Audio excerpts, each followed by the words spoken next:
Greetings. Welcome to Wake the Dead. Today, we are continuing our almost year long weekly discussions with William and Hans. Hans Utter is co-hosting from the Resonant State podcast, and William Ramsey is our special guest, and he's bringing more information from the Epstein files. I mean, it was millions of documents, so there's plenty to look at. So we're here again, and we hope everybody had a good Mother's Day. We were off last week. Uh, this week we are looking into the FBI intake files of the victims had a number to call to complain, and the government said, "Oh yeah, give us all your information, call us, let us know." And we're going to read what they learned, and we're going to see what kind of miscarriage of justice actually happened. So this is a very going to be great episode here with William, and we thank you very much, William, again for joining us, and we thank you, Hans, for co-hosting. It wouldn't be the same without you, so we're glad to have you both here. Thank you guys for joining us. Yeah, thanks. It's great to be back. And one thing we've done with the series is really going into the documentation. So we started out with this, release people will cover it. And even with the Epstein files, you get occasional bits and pieces here. But of course, due to the volume of material and then actually kind of going in line by line and the depth of it, and just to state, as we've covered at least tangentially, is that these tentacles reach out into education, right? Childhood development and AI governance. Okay. So this AGI is now really being pushed extensively. We have all these massive data centers being built all around the world. And AI is more and more permeating basic activity. So Epstein this is a major thrust of this as well. So just, not, I know thrust doesn't sound good talking about sex trafficking, but the, the fact is that this really ties into this entire system that is attempted to be being unfolded, right? So we're looking. Hopefully, it's not going to come. I've started to see articles about food shortages, this and that, and the one other thing is that the interconnection. It's not only interconnected elites, again connected with governance of the society, the raising of children, but also what's quite interesting is that the I know I have to talk about the mass shooters, right? But what I discovered, so we're up to 184 mass shootings, 212 wounded, 710. 212 killed, 710 wounded, 1.34 per day. But mass shootings, there's all of these recruiting things online, right? So they're actually grooming people. There's a variety of these cults that kids are getting involved in, usually teenagers. And a number of these people have participated in the mass shootings. So this also ties into that aspect of grooming, right? We have online grooming, online recruitment.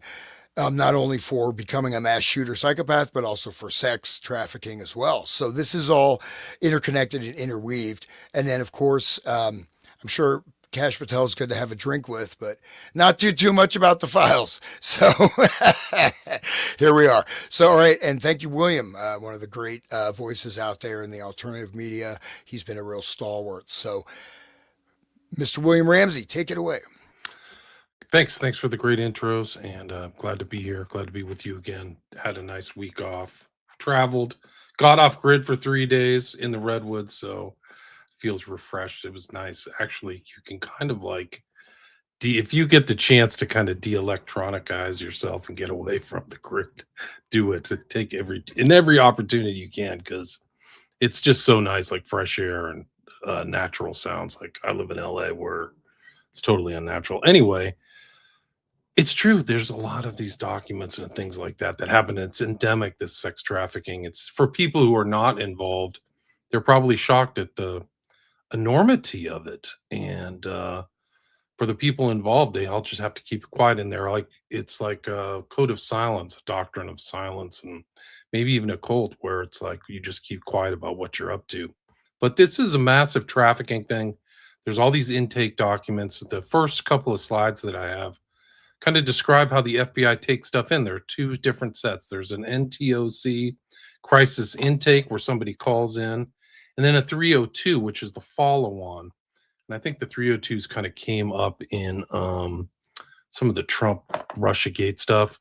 But the 302 is like a legal document. If you lie on that, you supposedly, it's perjury, it's a felony. You can be sentenced to 5 years. So it's a serious document. You'll see those in here. Like I started with the NTOC ones, but there are also 302s. That means the FBI is like literally, and some of these involve like the assistant U.S. attorney and stuff, like federal, attorneys, very important people, are taking these intakes. So it's not like, you know, some chain smoking woman at 2 a.m. in the middle of the night just picking up the phone, taking up stuff. Like these were really serious. And there's thousands of them, guys. There's so many. I tried to pick out. They're also very graphic. So I would definitely put a warning on these. These are very specific, vivid depictions of people telling their stories. And I didn't try to like cherry pick the most vivid ones, but I do think that it's important to show the extremity of what these accusations are. So I've included them in this. It depends how far we'll get into it. But if you remember, some of the most important timelines are Epstein's arrest.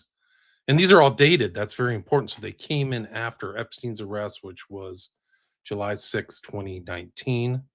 And then you'll see a flurry of these documents coming into the FBI. And then it's Ghislaine Maxwell was arrested. I think she was arrested the following year.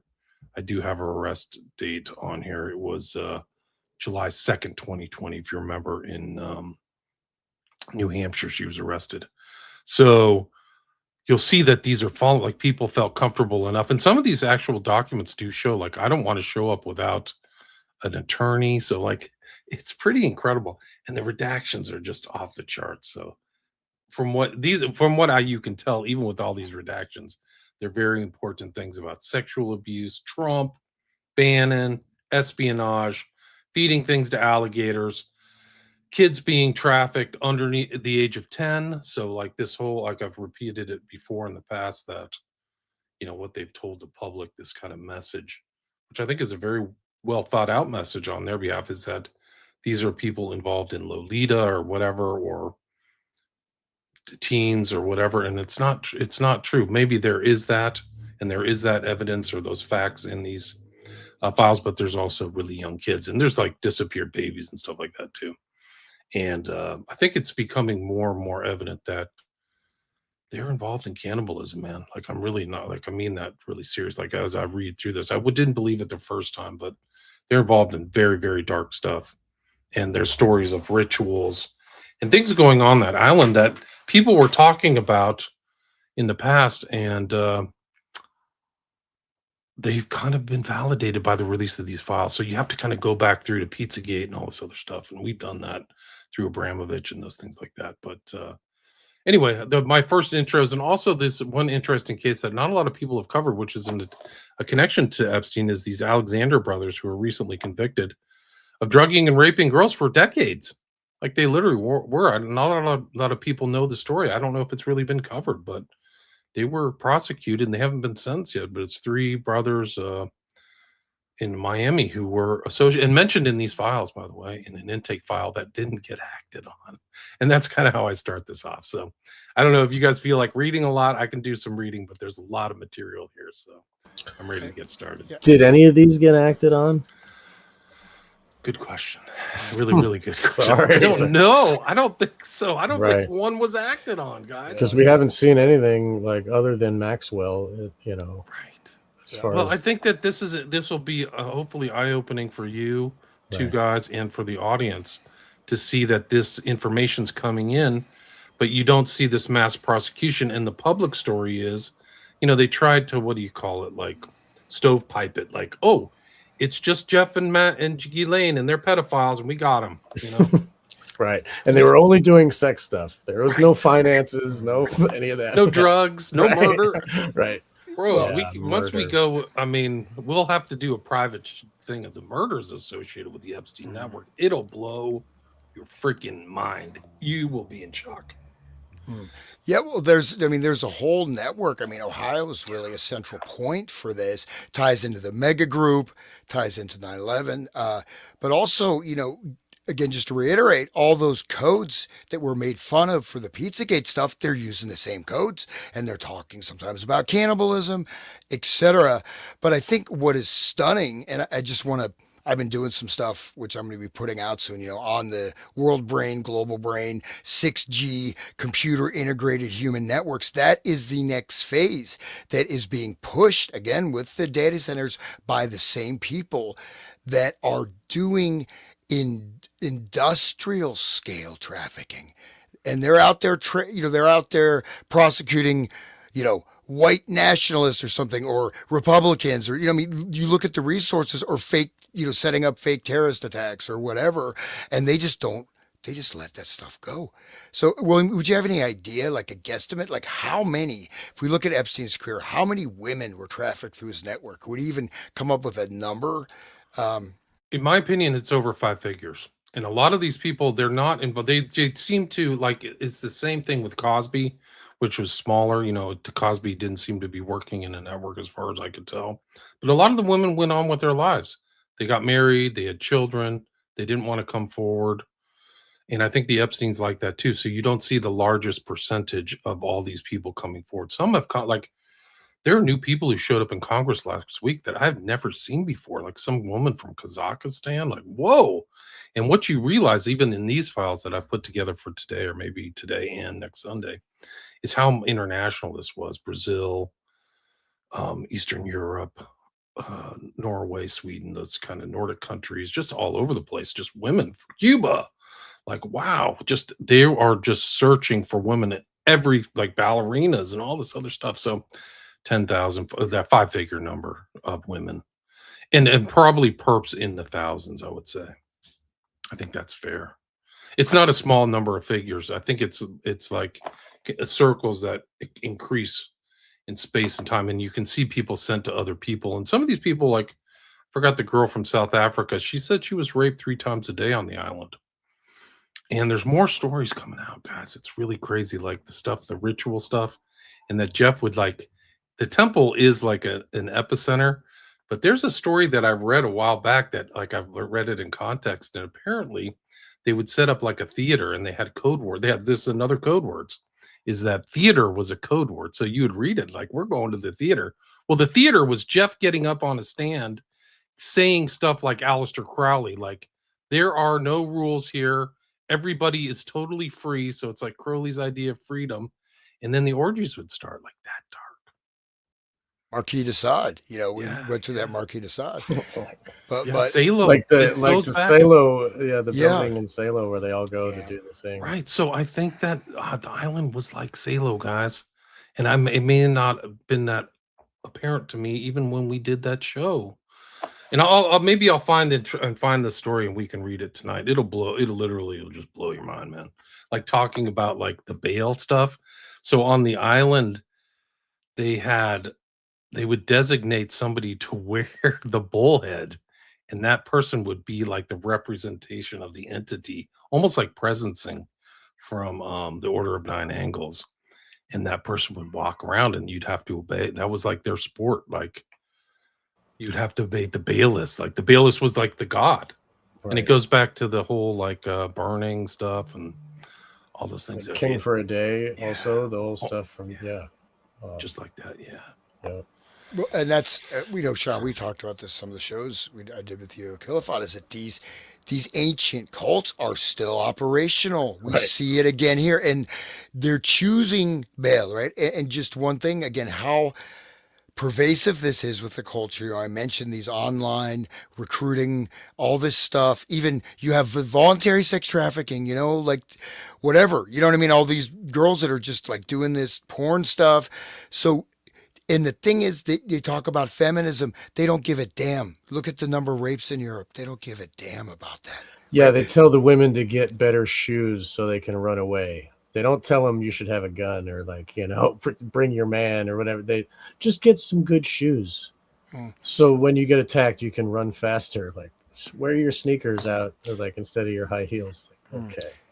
Just say one last thing on the ball thing. So again, permeating the culture. So Marilyn Manson had a lot of songs telling his fans to cut themselves. This cutting is something that was done by followers of ball. They would cut themselves in these ceremonies. So this cutting practice that's come through a lot of like popular music, popular culture, and going through various, mimetic warfare avenues like these things. This is a part of ball worship.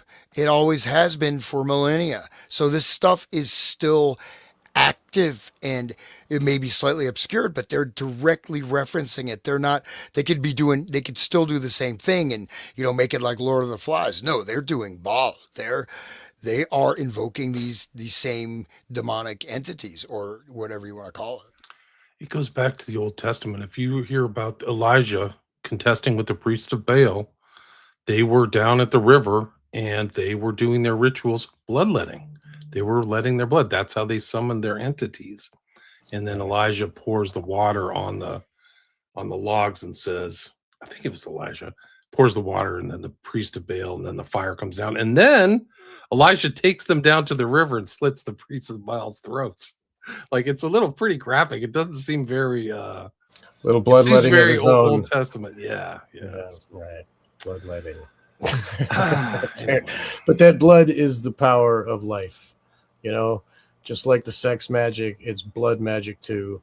And so that's the same idea when they're raping kids. It's the sex magic is like stealing the essence of their energy, of their life force. It's the same thing when you're taking someone's blood, you're draining their life force, right? Right. But yeah, I'm going to try to find this thread for you guys. It'll blow your mind, man. This was one that was done before the Epstein files came out. Anyway, I guess we can just start with this. Like, I tried to just go back, like I stated at the intro, the times and dates of everything when Epstein got arrested. This is July 8th, but I think he was arrested at 6th at Teterboro. But I think it's important, and they only got him from how he was doing between 2002 and 2005. And you'll see this on this. If you go to the next slide here, I'm trying to just focus on this this highlighted thing.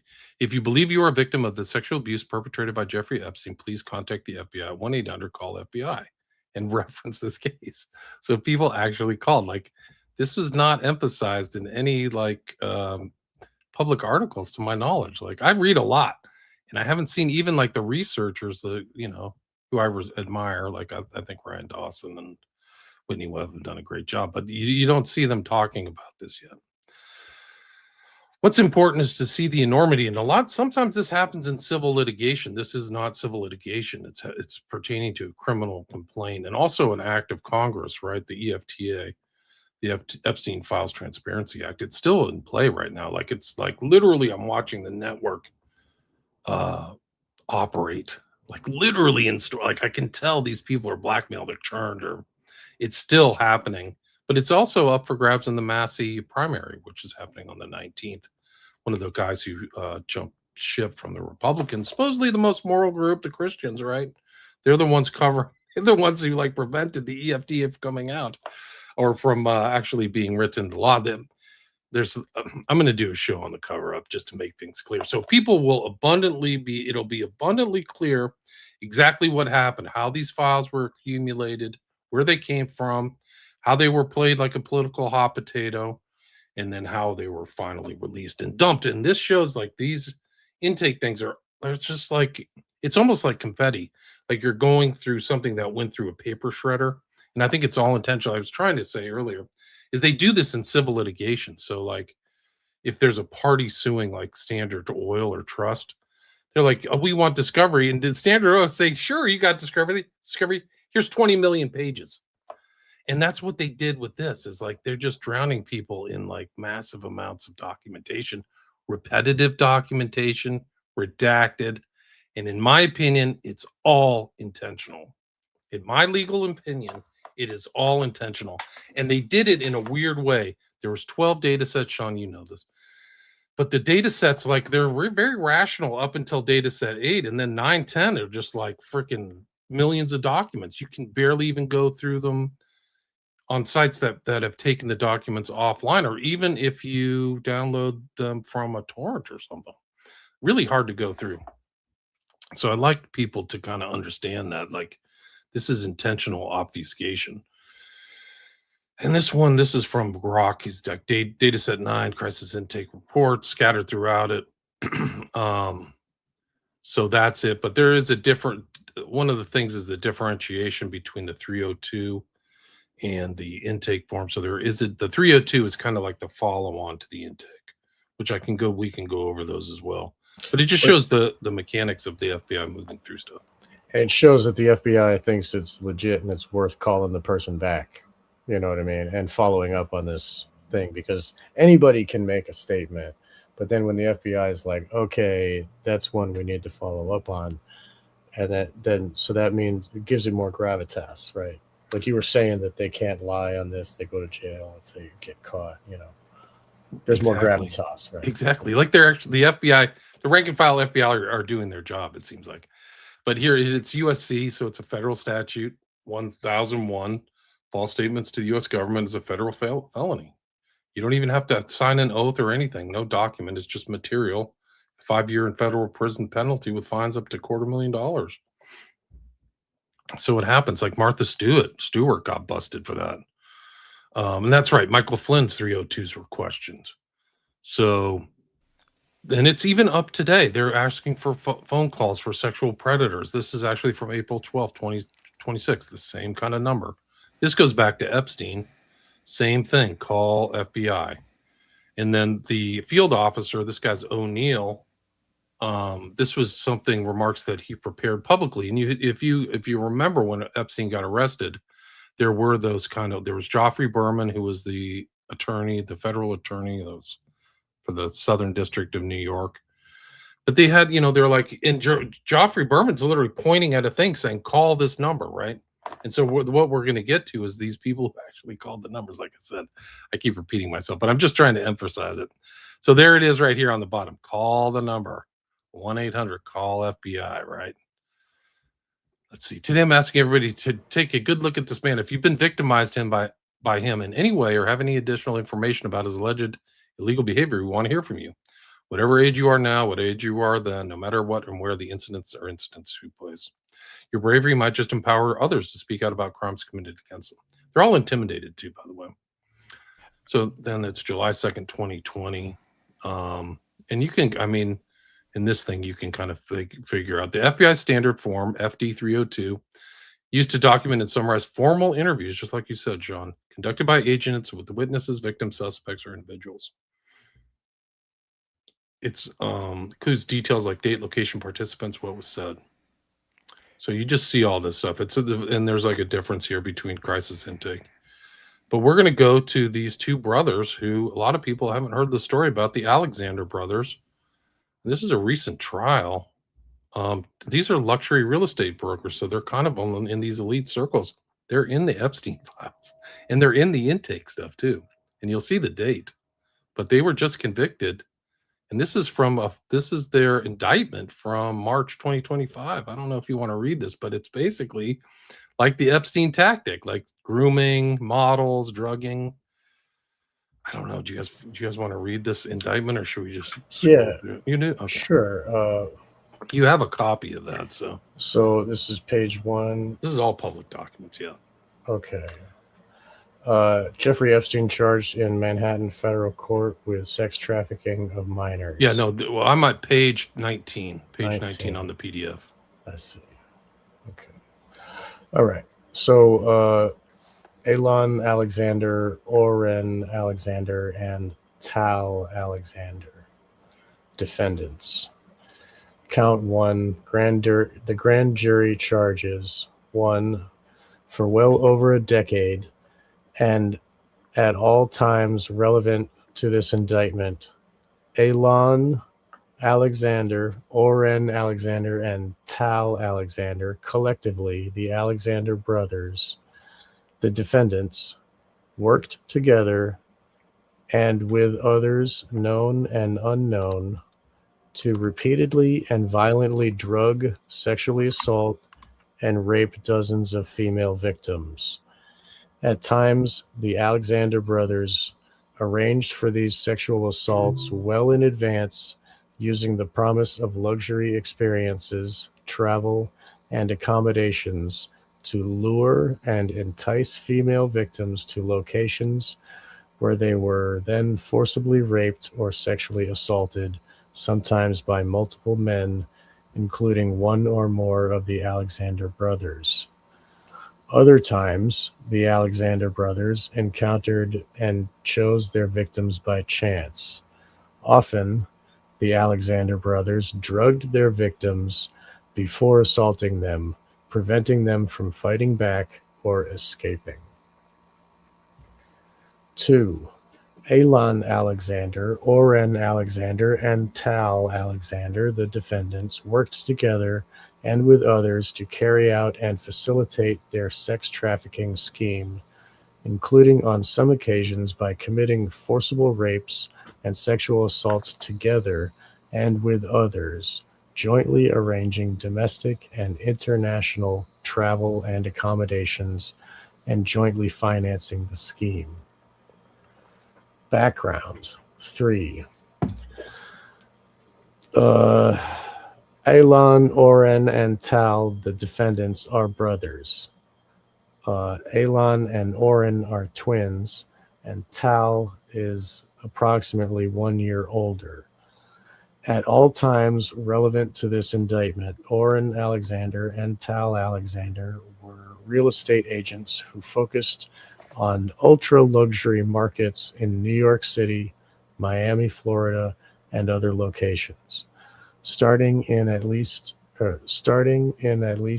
in or about 2012, Alon was an executive of a private security firm owned and operated by his family. Starting in or about, that's really weird, but anyway, 2009, Alon, Oren, and Tal, the defendants, and others known and unknown, operated a long-running sex trafficking scheme, as part of which they raped and sexually assaulted female victims to whom they had provided material benefits, including domestic and international travel to vacation destinations, luxury accommodations at high-end hotels and vacation properties, and access to other luxury experiences and events. Just like Epstein, right? Same Right. thing. Yeah. Epstein's probably the unknown of the knowns. There's known unknown. Anyway, the Alexander brothers scheme was based in, among other places, Manhattan, New York, and Miami, Florida, where the defendants maintained residences and where their businesses were based. To carry out and facilitate their sex trafficking scheme, Alon, Oren, and Tal used deception, fraud, and coercion to cause victims to travel with them or meet them in private locations. Thereafter, the Alexander brothers used various methods, including drugging the victims and, at times, physical force to rape and sexually assault the victims, sometimes alone and sometimes together. In particular, the defendants used the following means and methods, among others, to carry out their sex trafficking scheme. A. The Alexander brothers used their wealth and positions to create and facilitate opportunities to rape and sexually assault female victims. I keep thinking of that movie that we talked about, with the drug, the Blink flowers. Twice? Blink Twice, right? Yes, exactly. Well, I'm glad you mentioned that, Sean, because I'd like to show you a picture that was posted by this great woman. Her name is Becca something, but she does great research. But this is one of the things that she posted, and I'll explain it to you why it's interesting and ties into Blink Twice. Right. Because who's that on the far left? That's Diddy. So he had his own weird drugging thing going on. There's Trump. There's supposedly one of his victims in the blue. There's this guy named Ben who he knows, but who's that right next to the guy in the blue Oxford shirt? That's Lenny Kravitz. And we mentioned him because that's the father of the director of Blink Twice. Right. Zoe Kravitz. Zoe Kravitz, yes. Right. And the mother was in a satanic movie with Angel Heart. Angel Heart. Yes, yes. Great movie. We talked about it with Brett, actually. Right. It makes more sense, right? So now blink twice. That means like we were talking, like I didn't know her dad's connection to Trump, but she's like Hollywood royalty. Well, she's close to Trump in this whole network. And this beautiful woman here in the middle, that's like one of his so-called victims or whatever. I wish I could remember this girl's name. Becca Day, I think is her name. Becca Day. You got to watch her videos, man. And I posted one of her other. She does articles on Substack that are dynamite, man. She's like great. She's fantastic. Well, and that's one of the things with this campaign, right? So by releasing the documents with these very complex, disorganized, this is a type of disinformation. This is removing it because it's so you can't follow it, and it's just like move on, guys. Nothing to see here. But I mean, the P Diddy scandal, all these things, these are all interconnected, right? And then you have this, and you also have people. You have the wealth, the power, the modeling. You also have connections with the cult organizations. So you have entertainment, media, and these guys are right there in the middle. These are shared networks, right? It's not just Diddy did his own thing on his own, probably just like the Alexander brothers, right? There's so many different players so Epstein is while he's very important, there's many other people involved, maybe on smaller scales. But then when you see, it's kind of like franchise, right? You got one Burger King, now you got thousands of Burger Kings with different managers, but they're all selling hamburgers, right? And so, you know what I mean? So this is so epidemic. And the thing is, though, that it's too much for most people that cannot comprehend this. And you get cognitive dissonance. You shut down and you can't get through the media. You get enough things, you get a few blurbs, and they just move on to the next story. Well, this is the infrastructure of, again, the people promoting global governance, AI governance, the people promoting whatever, Iran war, this and that. I mean, the new virus, same people behind all these activity streams. And then just one last thing on law enforcement. This stuff is just softballed. I mean, after decades, people get caught. P. Diddy abused how many people? There was no complaints? No. This went on for years, and there were many complaints, but nothing ever happened. And just an example, though, of this disparate policing in UK, I think it was yesterday, this 18-year-old kid got stabbed to death 7 times by the Sikh guy with a sword. And they handcuffed him because the Sikh guy said, oh, he was racist. And they let him bleed to death. They handcuffed him and let him bleed to death on the ground. They arrested the victim. They arrested the victim and let him bleed to death. That is the policing we have right now. Stabbed in the lung. Yeah. Right. Yeah. And so just to bear in mind, I think we want to get the visceral nature and the interconnected nature, cinema, movies, television, politics, finance, high academia, research, high-tech research, pharmaceuticals, whatever. It's all connected, or a lot of it's connected on these networks.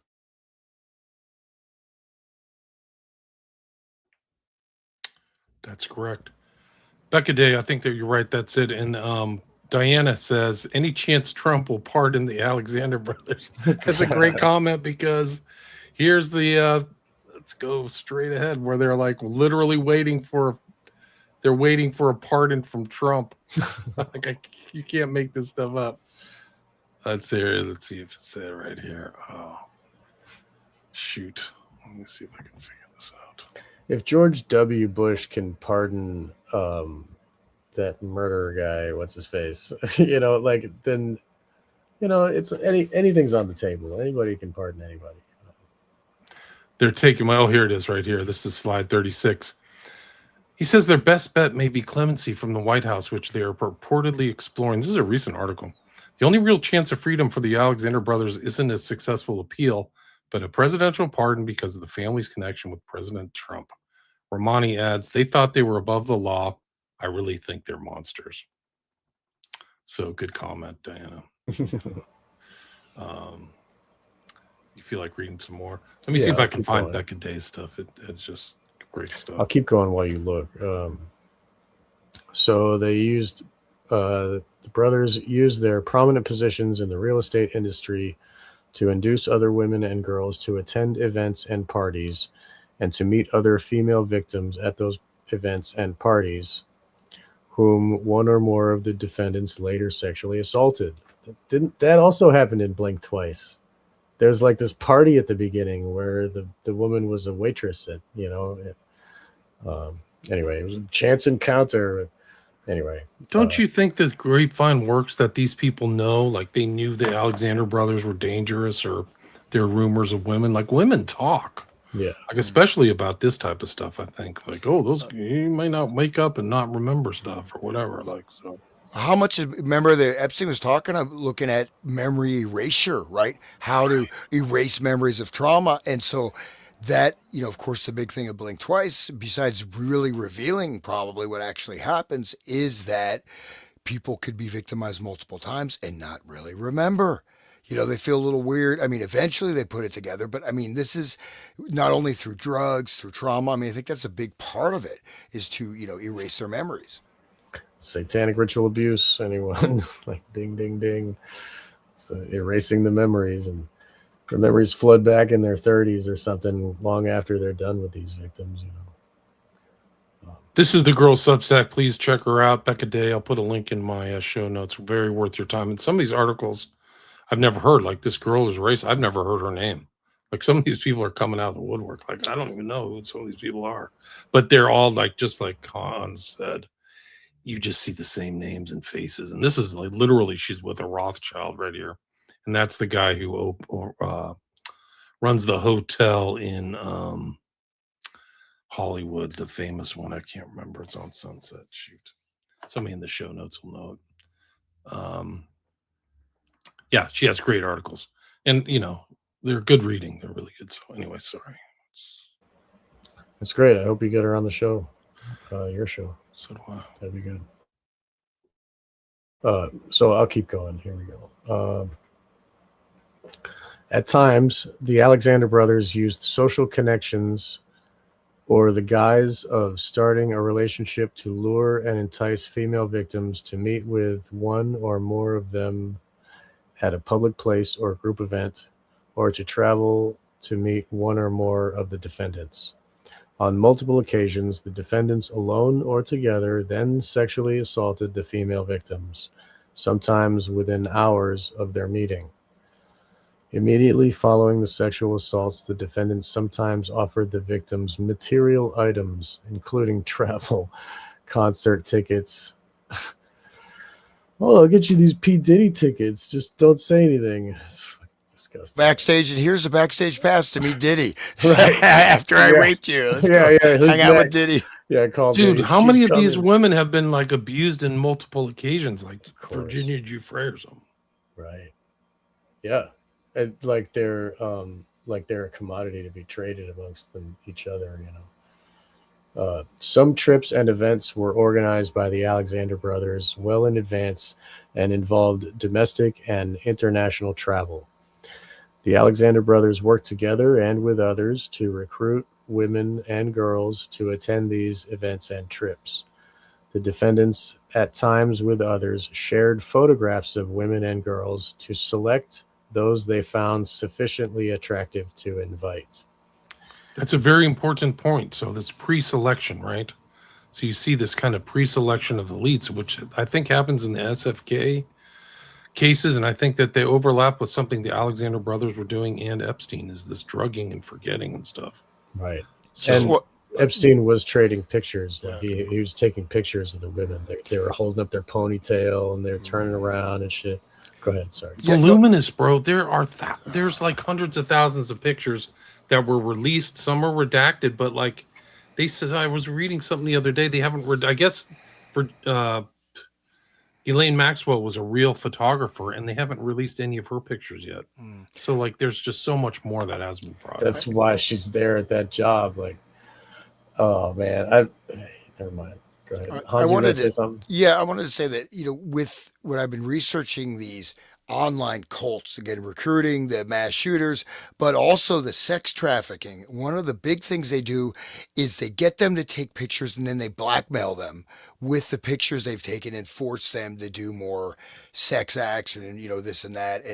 And so that's I wonder if there's a certain extent of holding photographs and videos over the heads of these people to get them to keep them locked in the network, creating this sense of guilt. Because like I said, with the online sex trafficking, underage stuff, that's a big part of it. Is there any evidence of that or no?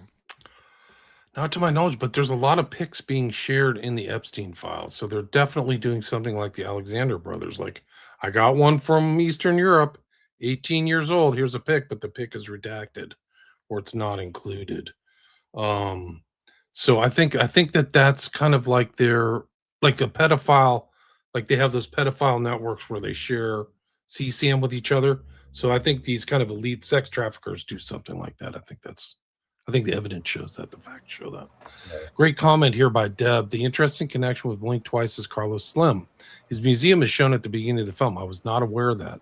Slim funded Sound of Freedom and worked with Tim Ballard. Well, there are rumors about Carlos Slim and some of his private parties, which are a lot like Blink Twice. So it makes perfect sense that they filmed that in a museum. Wow. I cannot even believe this. So, like, I'll show you the It also Carlos had Slim that- information. It also had art from the guy who did The Thinker. We were talking about that. It had the arch or the doorway. We talked about that in the last show, the art show. Rodin, who was actually Rodin, right. who was an occultist, right? So he was into spiritualism.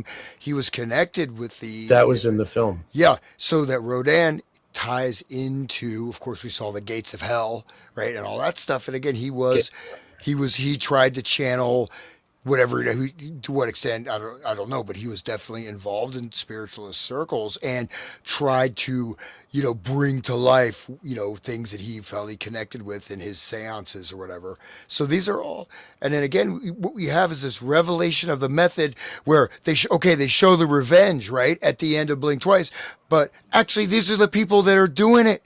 Yeah. And they're showing it, and then they have this sort of, the girl goes and kills everybody and whatever. It's empowerment, but actually the people involved in that are doing it. So this is what makes it another. Yeah, I mentioned, I think 2 weeks ago, the mockers, right? Here we are. We'll show you, and we're part of it. And here's Right. Carlos Slim. So this is just part of the same type of game, right? Right. Yeah, the thumbnail that I used for that Blink Twice episode was Haley Joel Osment in the pool after he gets stabbed in the neck, and he's wearing the Lolita glasses.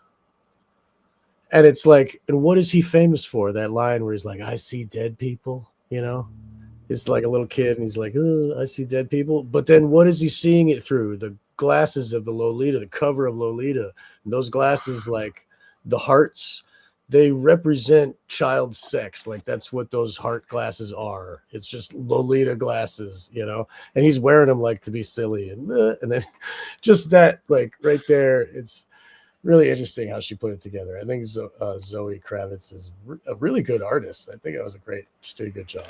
Yeah. I do too. I think it's a pretty good movie. I give it a 4 out of 5.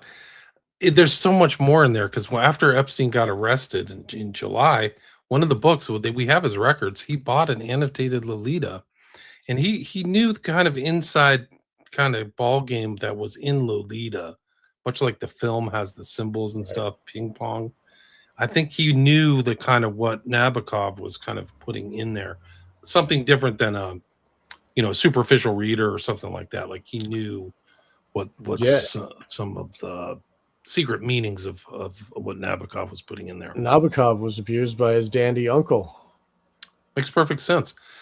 The and then one of the interesting ties, I think I mentioned another one, is that the guy who worked under Nabokov, his last name was Epstein too, but his Jay Epstein was a friend of Jeffrey Epstein.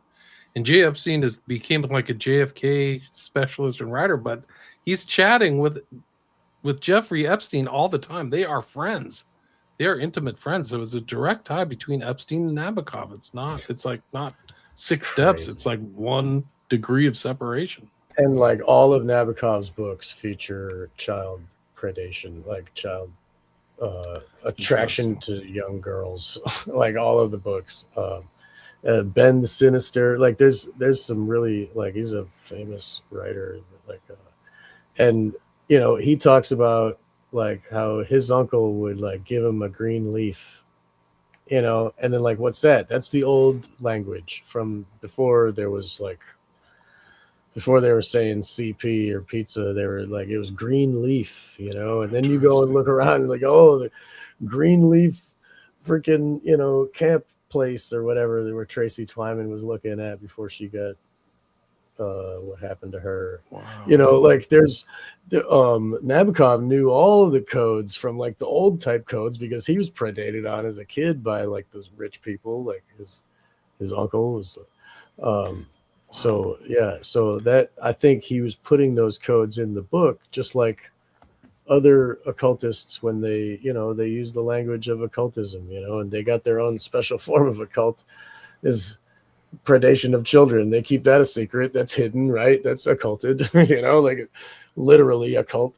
And those people, they have their own little terminology. Just like when you used to go buy a bag of weed, you used to say, "Oh, let me get a term that if a cop looked at your phone, it wouldn't be obvious. Like it's so Like a simple. dime bag, or like what kind of Yeah, terms would like they have? Like you'd say for an eighth would be like a slice of pizza, even though pizza, right? But still, it's like you cut a pizza into 8 slices. So right. like, there's all kinds of like. I mean, that one's pretty simple, but there's everybody's dealer has a code, and you know what I mean. Like, and people when they go to a new dealer, they'll try to use the same code they used Mhm. for the last guy, and so there's kind of universal codes, and like people can key onto these things and they know amongst themselves what they're so Nabokov was one of them, and he was using those codes in his books, and he was so I think people should look further into that. Did you guys remember seeing the Gates of Hell in that film, Blink Twice? Because I We don't. talked about or when we were doing the art episode, there was informed listener was commenting the same stuff that the Gates of Hell was in Blink Twice because we were talking about Rodin because of the Crowley intro to the book and all that. Yeah, that It's was because mentioned. Epstein wanted to buy a copy of the Gates of Hell. It was for Yeah, 22 the million ninth bucks. ninth gate. Hey, oh, And I just shared the picture of his museum. If you don't mind, just show you real quick. There's some just interesting that yeah, let this me grab Carlos that. Slim museum there, and that's so you can see this kind of architectural. What is that supposed to be? You know what I mean? But we just look down here at some of these images, right? I mean, we don't see much, but look at this. Looks like these three guys with a little boy, right?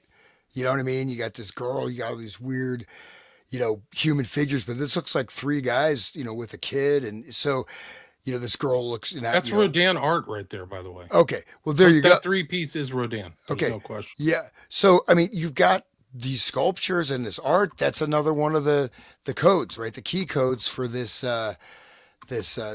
So that's all for that. But yeah, it's like there we go. The art ties into this whole world, right? It's all connected. We should talk about Alex Gray someday. I got these notes, guys. Oh man, but I won't say nothing now. Guys, But that the whole art thing and like the scene and like. But anyway, go ahead. that's an art depiction called The Three Shades, Auguste Rodin, modeled 1886. And what I notice most is how the heads are smushed down. They're flattened. It's like they're under something pushing them down. 6 feet tall, 7 feet wide. Stand close to center. They stand on rocky ground. The Three Shades. There it is, top of the Gates of Hell. Oh, I see. They're on the top of the Gates of Hell. Three Shades were originally created as part of French sculpture Gates of Hell. While plans for a museum were canceled, worked on the Gates of Hell until his death until 1917. Rodin's inspiration for The Doors was the Divine Comedy, Dante Alighieri's three-part medieval Italian poem that tells the story of his fictional journey through hell, purgatory, and heaven. As Dante journeyed through hell, he encountered shades, the souls of the dead, condemned to suffer for their sins. Huh. Wow. If anybody can find a clip or like a screenshot of the gates of hell in Blink Twice, please share it. Yeah, next week, please. Yeah. Share it now. Send Well, it to yeah, me. or that. Yeah, right. But Yeah, in the art thing, I did mention like one of the functions of art can also be a type of coding of information for insiders, right? exactly. So by showing that in the film, you cue people in who are part of it that, hey, you know what I mean? So you're giving, and most people aren't going to notice that, or if they notice it, they're not going to know its connection with this stuff. They won't, you know what I mean? It won't have any special meaning, but you tip people off. You create this like hidden coded language, right? Um, That's right. Yeah, that really that's one of the reasons why they occult it from us is so that we don't know their hidden language, because they're speaking it in the open. Anyway, uh, the defendants and other girls trips social media. Let's see. Where we're on, like, I think we made it to E, but before we get started, I want to just share this Carlos Slim anecdote because people have seen this is unbelievable, guys. They've seen this picture of this woman having like a mental breakdown about them eating people. And I'll show you. Oh, yes, That's Spanish related woman. to Carlos Slim, Sean. Really? Yeah. oh wow, yeah, Wow. let's check that out. Wow, yeah, So there she is, Mexican model Gabriela Rico Jimenez. Appeared in a viral She's video gone. claiming cannibalism, murders, and elite rituals at a Monterey party tied to Epstein's network. She's quickly arrested and disappeared. Disappeared.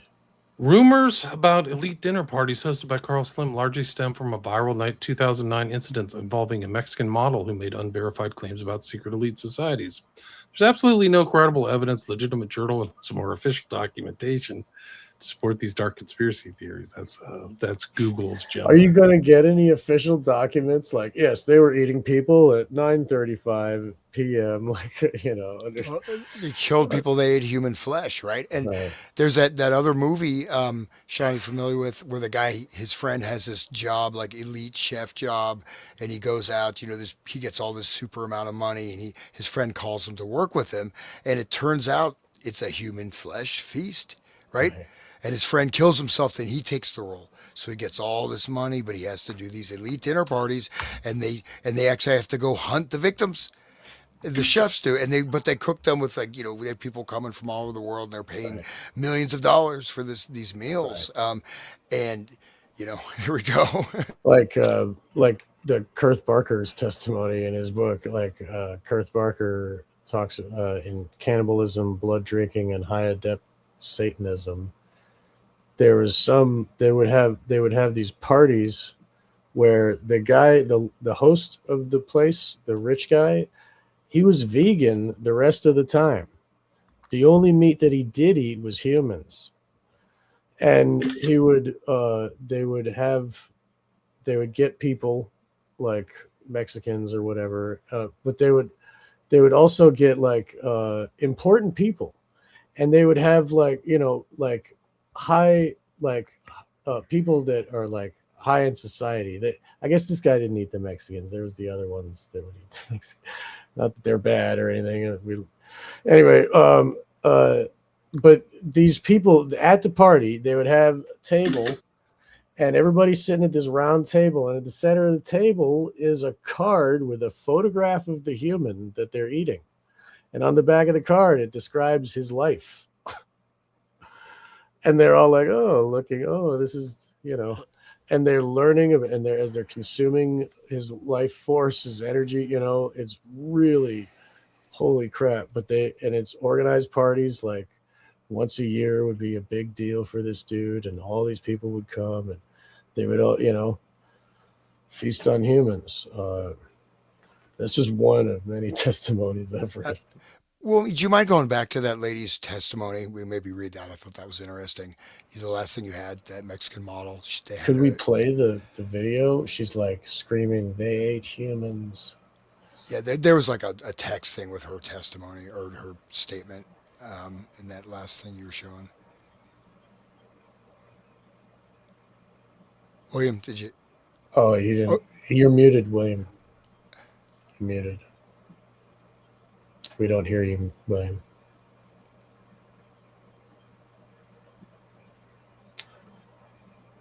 All right, this is it.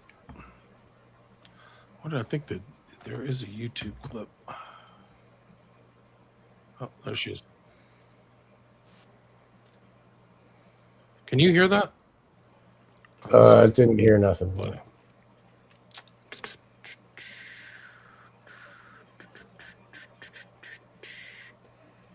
You should be able to hear it now. Yep.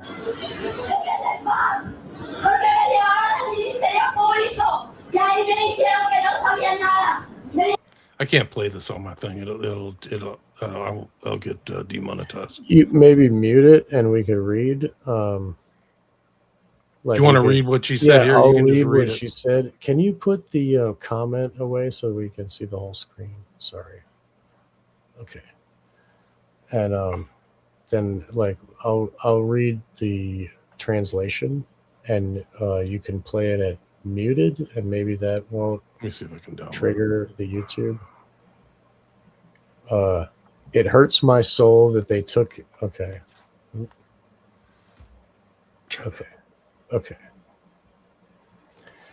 That'll work. I wanted my freedom. Monterrey freed me, but it cost me a lot of work.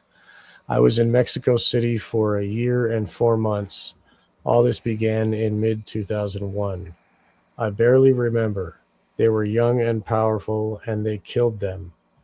I've been knocking on doors. What I wanted was my freedom. I want my freedom. Carlos Slim knew about this. I want my freedom. It hurts my soul that they took him away. Police, and this is where we start to see on the video. Leave me alone. They have already taken me to the police station, and there they told me that they knew nothing. They took me to the general hospital. She points at officers. You were there. Go get the blank. You killed Mourinho. They told me, who did they kill? The Queen of England? The Queen of Germany? Did they kill the princesses and Mickey Mouse? It was also him. Gabriella points at an officer. So one of the officers was also part of this. Okay. So that makes sense, of course. So what?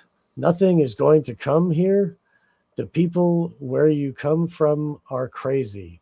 They killed a lot of people. Death to that kind of human. Go away. They ate humans. Disgusting. They ate humans. I wasn't aware of anything. Of the murders, yes. But they ate humans. Humans. They smell like human flesh. The female officer approaches. You are not going to take me until this is clarified. You already took me there. Let me go. She's struggling, and they take her to an armored vehicle. This is the sad reality of young Gabriella. She was taken away by the police, who was there. One of them was there, and she recognized them as the culprits. That's who they... Okay, take it away. We talked about 2666, and it's in these like files that I have from the NTFC, the Mexican trafficking and all that stuff. So you have to see Epstein as part of this international demonic elite. There's just no question. And we can do a whole show on Slim. It'll freak you out.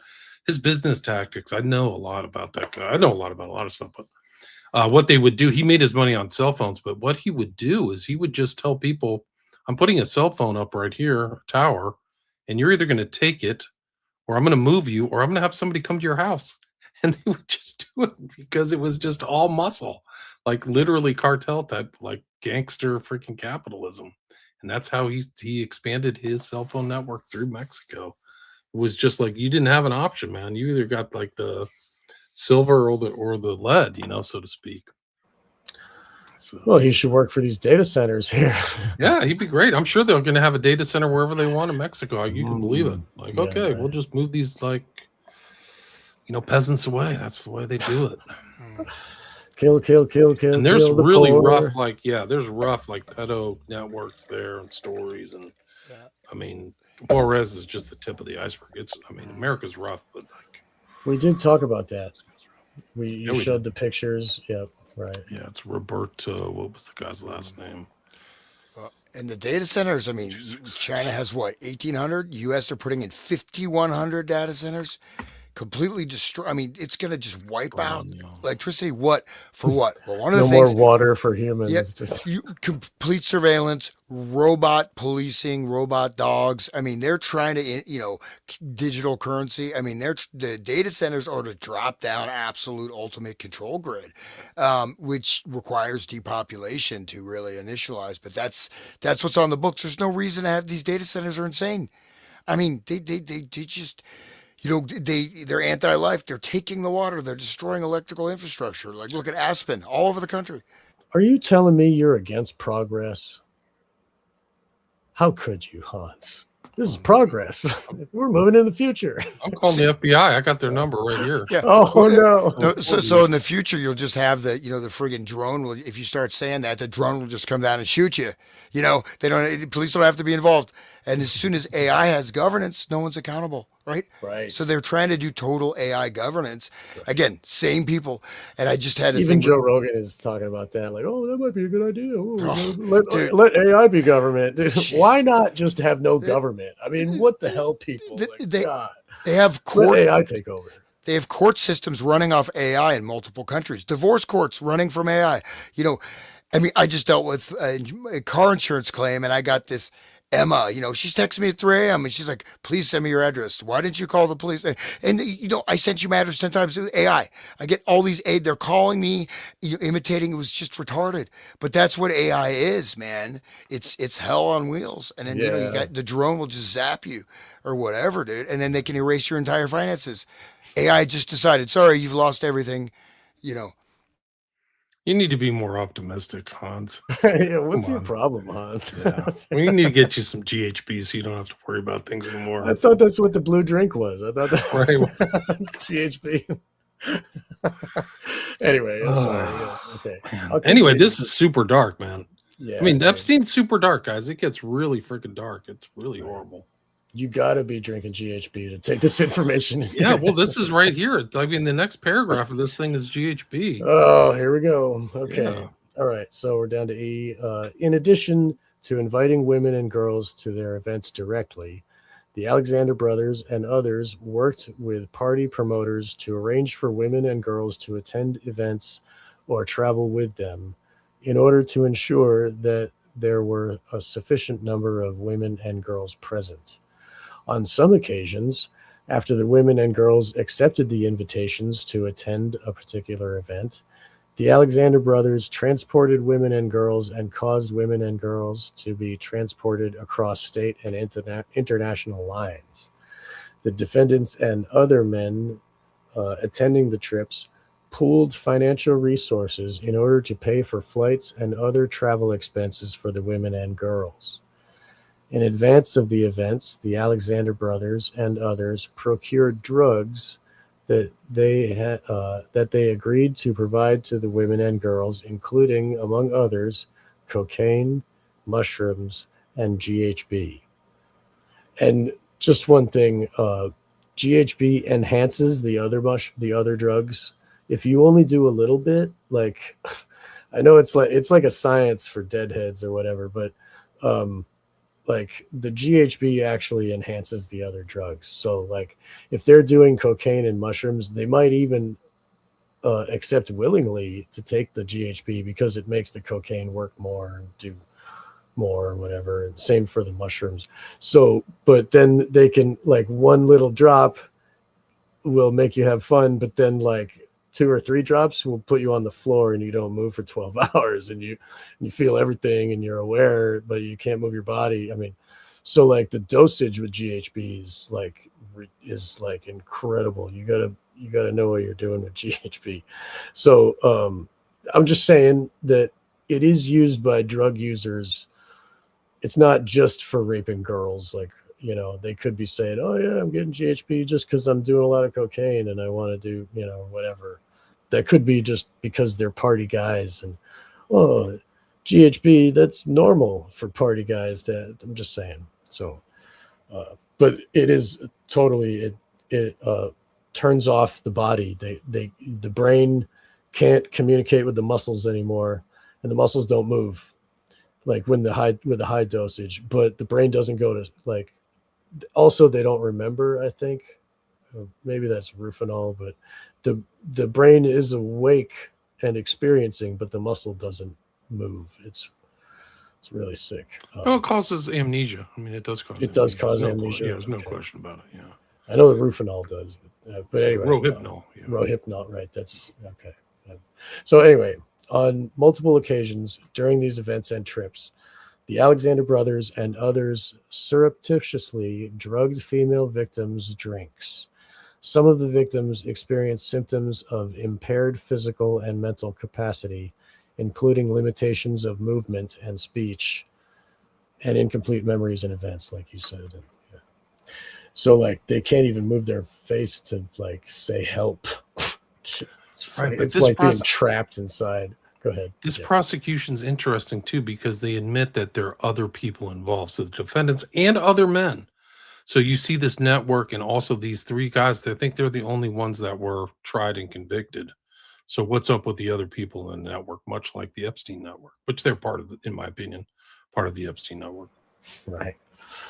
I'm sorry. I just glanced at the comments and go ask Sean or Alice. Like, I'm a deadhead and I've never done GHB. Grant, I've never done GHB either. Okay, so like I just know about it. It's not to say that I'm somebody who does that. Go ask it. Go ask Sean when he's 10 feet tall. Right? Yeah. And then blame Sean when it all goes wrong. Right? Oh, that was Anyway. I ran a campaign. Everything wrong, I blame Sean. Every single. I can blame Sean for my wacky lighting. It's your It fault, worked for Sean. a little while. Yeah. It worked for me. Anyway, so but yeah, so GHB is a nightmare for the victims that get a big dose, and so it's It's hard actually to it's used trace. for it's used for bodybuilders to like Yeah. help their muscle relax because a lot of times they'll do steroids, and then they gotta like make it stop, like so they use and they even inject like it's crazy, but It's part of your whole, makeup. It's endogenous. oh, it's So it's endogenous, actually, right? yeah, it's Yes, produced by the brain, right, which makes it harder to trace because there's always trace amounts. So you have to right, test within like the certain time frame to find something anomalous. And that was kind of one of the biggest things about the first book by Gilbertson and Gannon, which is case studies in forensic drownings. They really found these high traces of GHB, but they had to really test for it. They really kind of like it was one of their kind of central kind of impetus, their central kind of focus elements of that book was to try to see how many of these guys were dosed with GHB, and they found a lot of them were dosed with GHB. Well, that's how you keep a strong male for many days as a victim. You know what I mean? Like these dudes were athletic and stuff, and um, yeah, that people should look into Williams' research with the smiley face killers. That's SFK. He's talking about if you haven't heard. But this is like these kind of things are like interesting because they do rhyme with the whole SFK, the pre-planning, the kind of I'm going somewhere else, I'm traveling to another place. So it seems like these guys are smart, like Epstein. I'm moving from jurisdiction to jurisdiction. And I think that's happening in the smiley face killings too. Right. Uh, okay. Do you want to continue reading? I'm going to go make myself a cup of coffee. Yeah, sure. I can reach on. If you Go want. ahead. Yeah, Okay. take over, bro. Okay. So H, the Alexander brothers sometimes acting alone, sometimes with each other, sometimes with other men, forcibly raped or sexually assaulted their victims. At times, defendants physically restrained and held down their victims during the rapes and sexual assaults and ignored screams and requests to stop. Six, the agreement between Alon Alexander, Oren Alexander, and Tal Alexander, those don't sound like normal American names, really, but anyways. The defendants encompassed numerous other acts of sexual violence, in addition to sexual assaults during planned trips and events. On numerous occasions, the Alexander brothers drugged and raped or sexually assaulted female victims they encountered by chance, including women they met at bars, nightclubs, social events, and on dating applications. The Alexander brothers similarly carried out these rapes and sexual assaults by, among other things, drugging and incapacitating victims, taking victims to isolated locations, physically restraining victims while raping and sexually assaulting them alone, together, or with other men, and ignoring victims' explicit demands to stop. Um, so that's pretty. There we are, right? This Yeah, said, it's like there's no disputing. Oh, she liked it. Like, she wanted it. Like, no, she's screaming and you're holding her down. Right? True monster, right? Yeah. Yeah, I just read the last one. Statutory allegation 7 from at least in or around 2009 up to and including at least to in or about 2021. So it's a pretty long run they had. And it sounds like they're just showing up at nightclubs and grabbing women. And I mean, they are, you know, they're doing it everywhere, right? It's not just they And recruit them. they're probably the norm. I mean, those nightclubs they go to in Miami are probably that's just oh, there's the Alexander brothers and there's the Torres brothers and there's the Luigi brothers. You know what I mean? Like, I'm sure they're all there predating on these poor young girls that are all let in for free, because it's a girl. Like, get her in the door. And who cares if they're underage and so on. Sorry, keep Yeah. reading. Oh, no, sure. Um, in the Southern District of New York and elsewhere, in or affecting interstate and foreign commerce, Elon Alexander, Oren Alexander, and Tal Alexander, the defendants and others known and unknown. That's interesting, right? Maybe Mr. Trump? No. Right. Yeah, maybe Mr. Epstein. Yeah. Yeah. Knowingly agreed to combine, conspire. See, conspiracy is an actual legal term. It's not a theory. Conspire, right? So it means, yeah. So it's a blue, anyways, conspiracy theory. Breathe together. Yep. So confederate and agree to recruit, entice, harbor, transport, provide, obtain, advertise, maintain, patronize, and solicit by any means persons and to benefit financially and by receiving anything of value from participation in an event which has engaged in such act, knowing and in reckless disregard of the fact that the means of force, threats of force, fraud, and coercion, as described in Title 18. Okay, then William's not here to change the page. I guess we could look at the other document. I got it here. If Yeah, I got it too. you got it. Okay. I'm back. I just moved it forward. Yeah. So We're down to count. We're down to the next page. Next page after that. Okay. Yeah, So but- is this 20? Allegations. He's doing the statutory allegations. one thing that was fascinating me, so they're not just recruiting, they're just going into random locations and kidnapping and raping women. I mean, they're doing, and they have lots of people or a number of people involved in it. So it's quite, it They're seems wolves. quite extensive. Yeah. So any other means would cause the persons to engage in commercial sex acts in violation of Title 18. So they're also trafficking the women, right? United States Code, Section 195A 1 and B1, to wit, Alan Alexander, Oren Alexander, and Tal Alexander, and others known and unknown, agreed to recruit, entice, harbor, provide, obtain, advertise, maintain, patronize, and solicit female victims, including but not limited to victim 1, victim 2, minor victim 3, victim 4, victim 5, and victim 6. I don't know if we want to keep reading that. But it sounds like fraud, coercion, pimping, so pretty intense. I don't know if you guys want to go through all the documentation, but it looks like, I mean, they're really, I mean, there's other people involved, right? They are part of some type of network, and they did it for almost more than a decade without getting touched.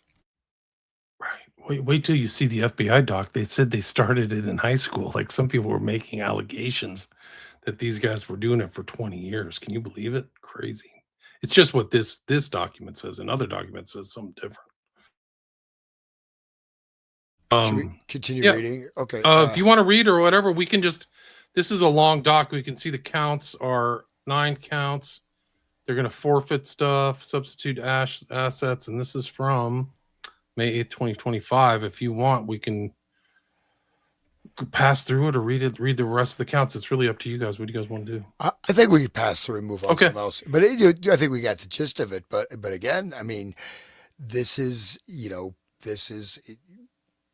part of this behavior, right? And again, just to not only recruiting, but just going to a coffee shop and picking up a girl and raping her. I mean, they're really, and they're getting away with it for a long time. You think you do that once? I mean, it's not that hard to find out. You're in a public place. They have security cameras. You have multiple people in that public venue, and these are people taken forcibly, not those that they recruited. People are drugged, taken forcibly. Very easy to trace that, especially when you do it all the time. So you kind of surprising that it took so long for them even to get tapped. There's probably bartenders too that work with these people that help, spike the drinks on purpose, like specific drink or whatever. But let's get into meat and potatoes, William. You want to get into the I mean, let's intake get there. We're files? almost done. I think the interesting thing is that in this NTOC, there's something about the Alexander brothers from August. So this earlier doc was from May 2025. But then if you go to slide 34 or of this, there's an intake thing about the Alexander brothers and Epstein. And it doesn't seem to be that it was ever acted upon for 5 years or something. So who knows how many victims there were after this came in. And the date is very telling. It's 2 days before Epstein was found dead in jail. Let me see if I can get this thing on. It's this right here. Does anybody feel like reading this or trying to get through? It's partially redacted, but my point of this whole exercise on the Alexander brothers, it shows that there's enough to get them convicted. I think it was a federal criminal trial, but there was something that came in to the FBI in August of 2019 that, to my understanding, was never acted upon. Either of you guys feel like reading it? Do you want me to read it? Anybody volunteers? I can do. Okay. I'm always volunteering. If you want. Yeah. So this is date time received 8/8/2019. Details on blank Eastern time, protected identity. Called the FBI National Threat Operations Center, NTOC, to report being sexually abused by Jeffrey Epstein and other powerful men in New York. Blank provided the following information. She was modeling in 2015 at the age of redacted when she met Epstein. She attended blank parties at Epstein's residence in New York. During one of blank, once Epstein asked blank to take off her panties. When she didn't comply, he said, "It's fine. I'll pay you $500. Blank complied because she thought he was a very important person. In 2016, Epstein slid his fingers up her dress and fingered her.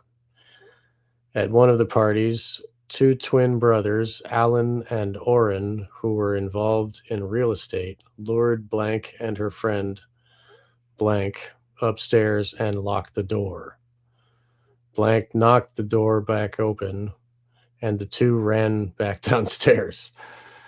Blank stated Orrin raped blank, and Orrin's brother Tal raped a 14-year-old girl named redacted.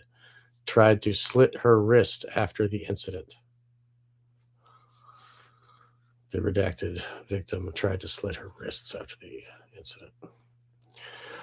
Blank also met 3 women in the parlor room of Epstein's home. One woman she recognized as Epstein's British socialite, the woman who would find young girls to have sex with Epstein.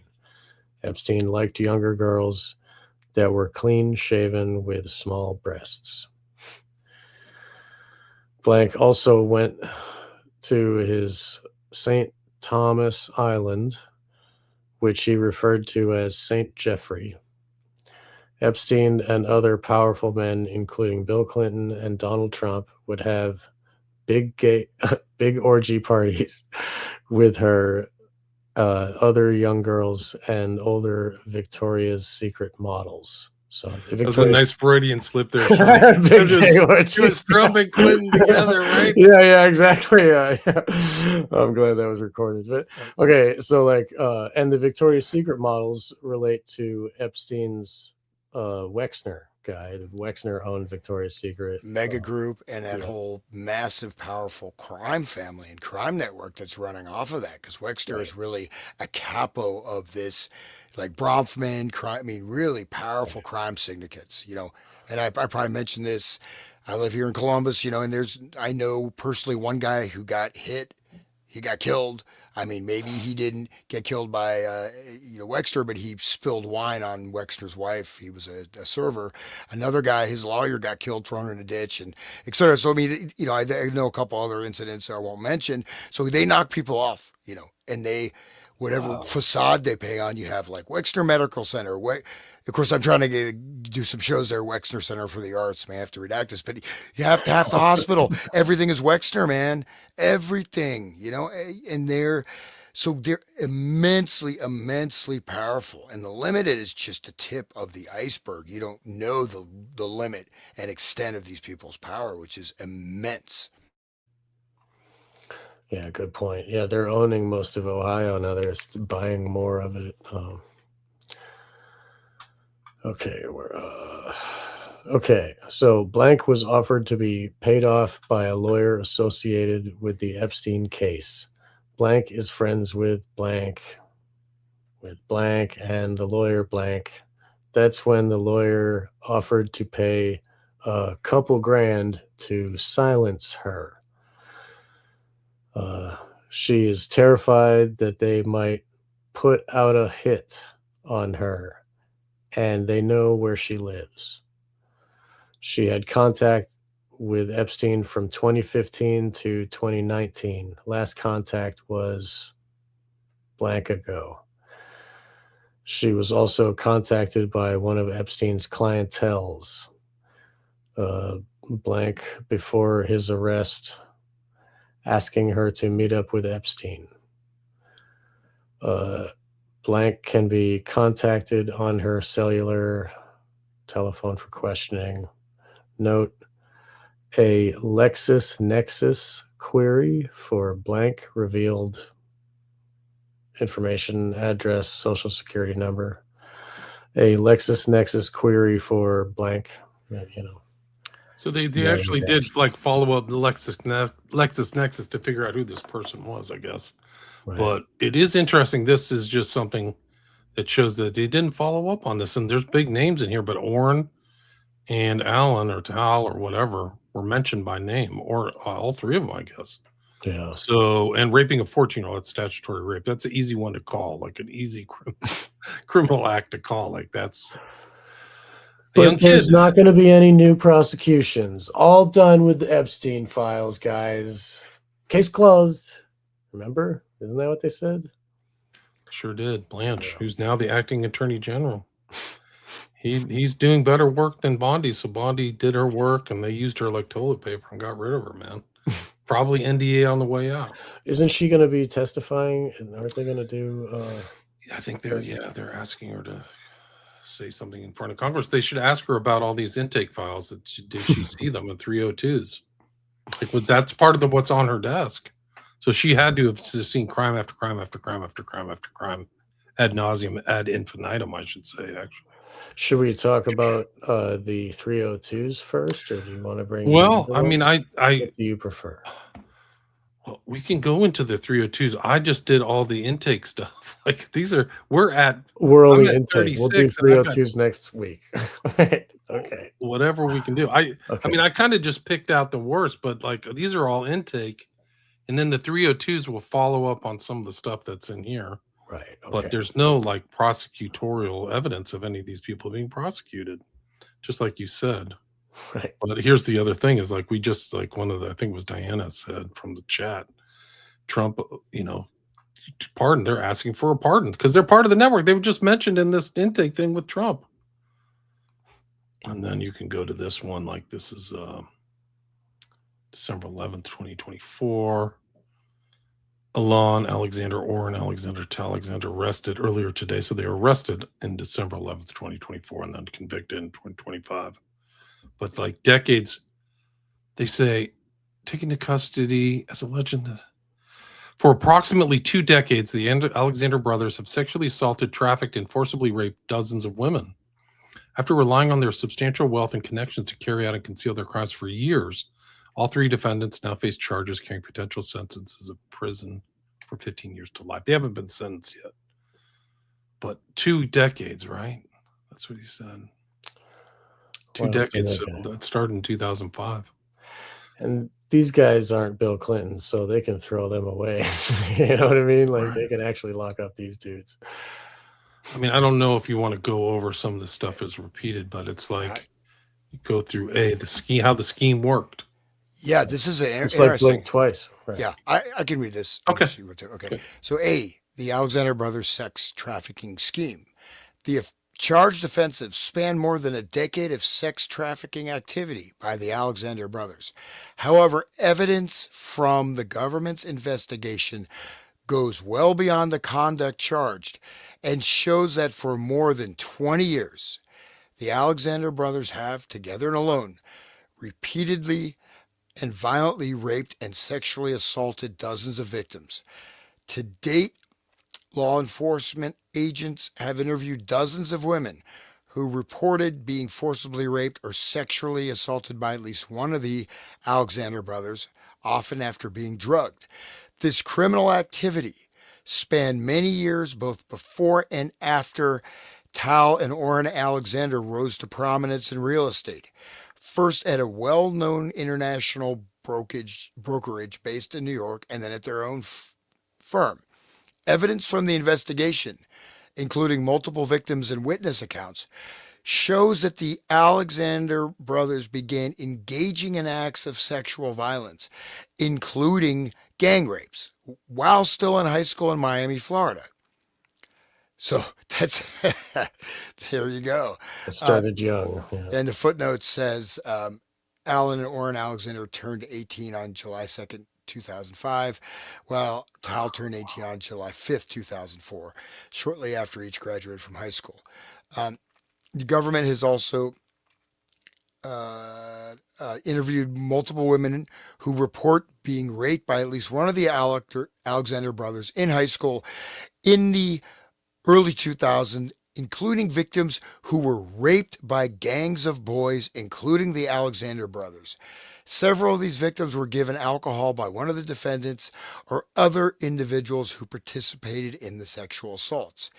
Each of the victims that the government has interviewed from this period report hearing that individuals involved, including Tal Alexander, talked about the assaults at school, boasting about running train on their victims and saying they want to do it again.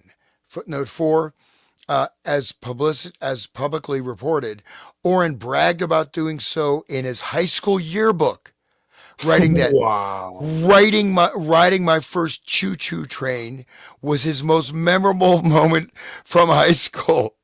See, Wow. and then it says, see, everyone knew about the A-Team, New York Magazine.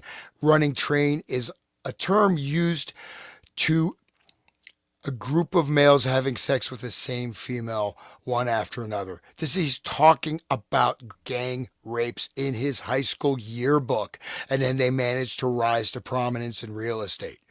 I mean, this is a little. I mean, he's putting it in his yearbook. I mean, it's like this guy's a winner. I want him at my company selling houses. I mean, you Wow. think. I mean, people. I mean.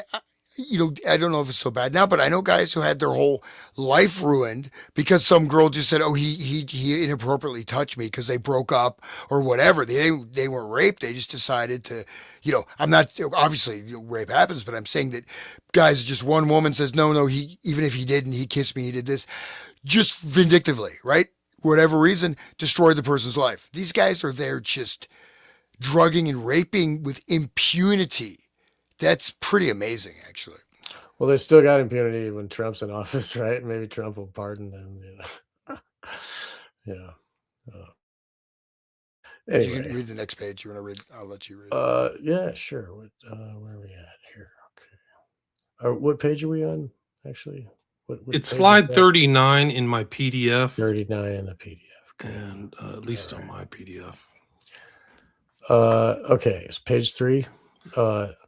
As adults, the Alexander brothers' serial sexual violence only escalated. After the defendants graduated from college, all 3 defendants moved to New York City, although they continued to also maintain homes in Miami and split their time between the 2 cities. Orrin and Tal began working as a real estate agents at a prominent New York City-based real estate company. Alon attended New York Law School, then worked at Kent Security, a private security company run by his mother and uncle. That's a hard school to get into. That's a first tier law school, maybe a top 10 one. Right. So this is like, how did he get in? And Are they rich to begin with? yeah, I think they're rich. I think they are. Okay, yeah.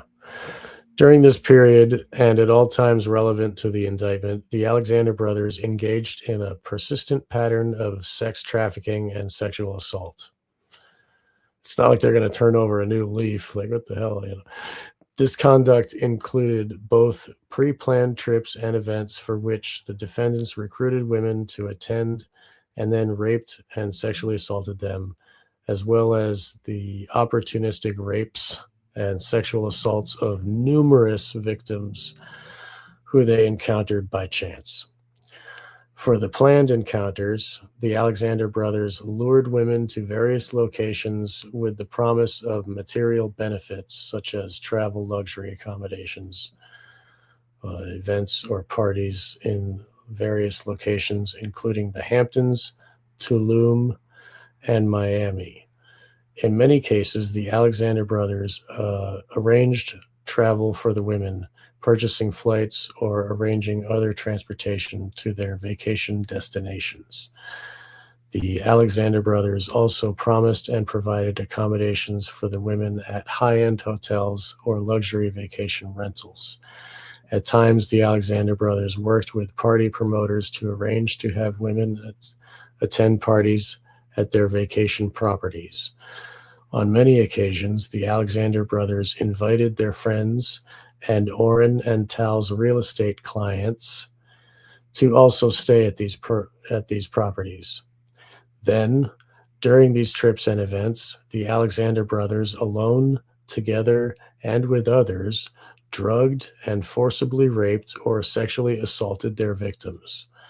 Some victims reported symptoms consistent with being drugged after consuming a drink provided by one of the defendants. Several were unable to move or even speak, and some suffered significant gaps in their memories. It's blinked twice. Literally. Like, and can you imagine they're trying to sell some rich property to a guy and they invite him, oh, come to this special party and then you can rape these girls. Now will you buy this house? I mean, think of the like Isn't that a form of blackmail? Like, okay, we've got you involved in a criminal act. You better go through with the deal, right? good point. Yeah, Like, if they can, yeah, right. if they're filming it, if they're Epsteining it, right? Of course, I mean, I'm sure all these rich houses have internal cameras everywhere, If there's all that pre-planning and foreknowledge, these aren't like, acts of the moment or whatever, crimes of right. passion or I mean, I guess you could term it that. Well, But they're just the other ones were the by chance happened upon some random girl where he just rapes them too. So those did happen. But anyway, these ones that you're talking about with these planned parties are definitely set up for this. set up for something. There's others involved. It's not just these 3. So they do this to all this trafficking stuff is like just blame these 3 guys in public or whatever, or Epstein in public. But like it seems like it's a network to me. Right. But they're consistently looks like all their victims are drugging them, right? Right. And again, I mean, And if you go further in this, it does say that they have ties to Israel, right? They have financial connections. Their parents are from Israel further down. But I mean, they literally, I mean, again, I am shocked that, I mean, like, again, that like that, if you look at someone cross-eyed, if you're teaching a class, she can, claim sexual assault or whatever. I mean, again, but you look at these guys, just right. I mean, he's talking about gang rape in the friggin' yearbook, and they just go on to make, this Two shows. decades. I mean, this is insane. I mean, if you'll how many people they raped in high school? I mean, why nothing happened?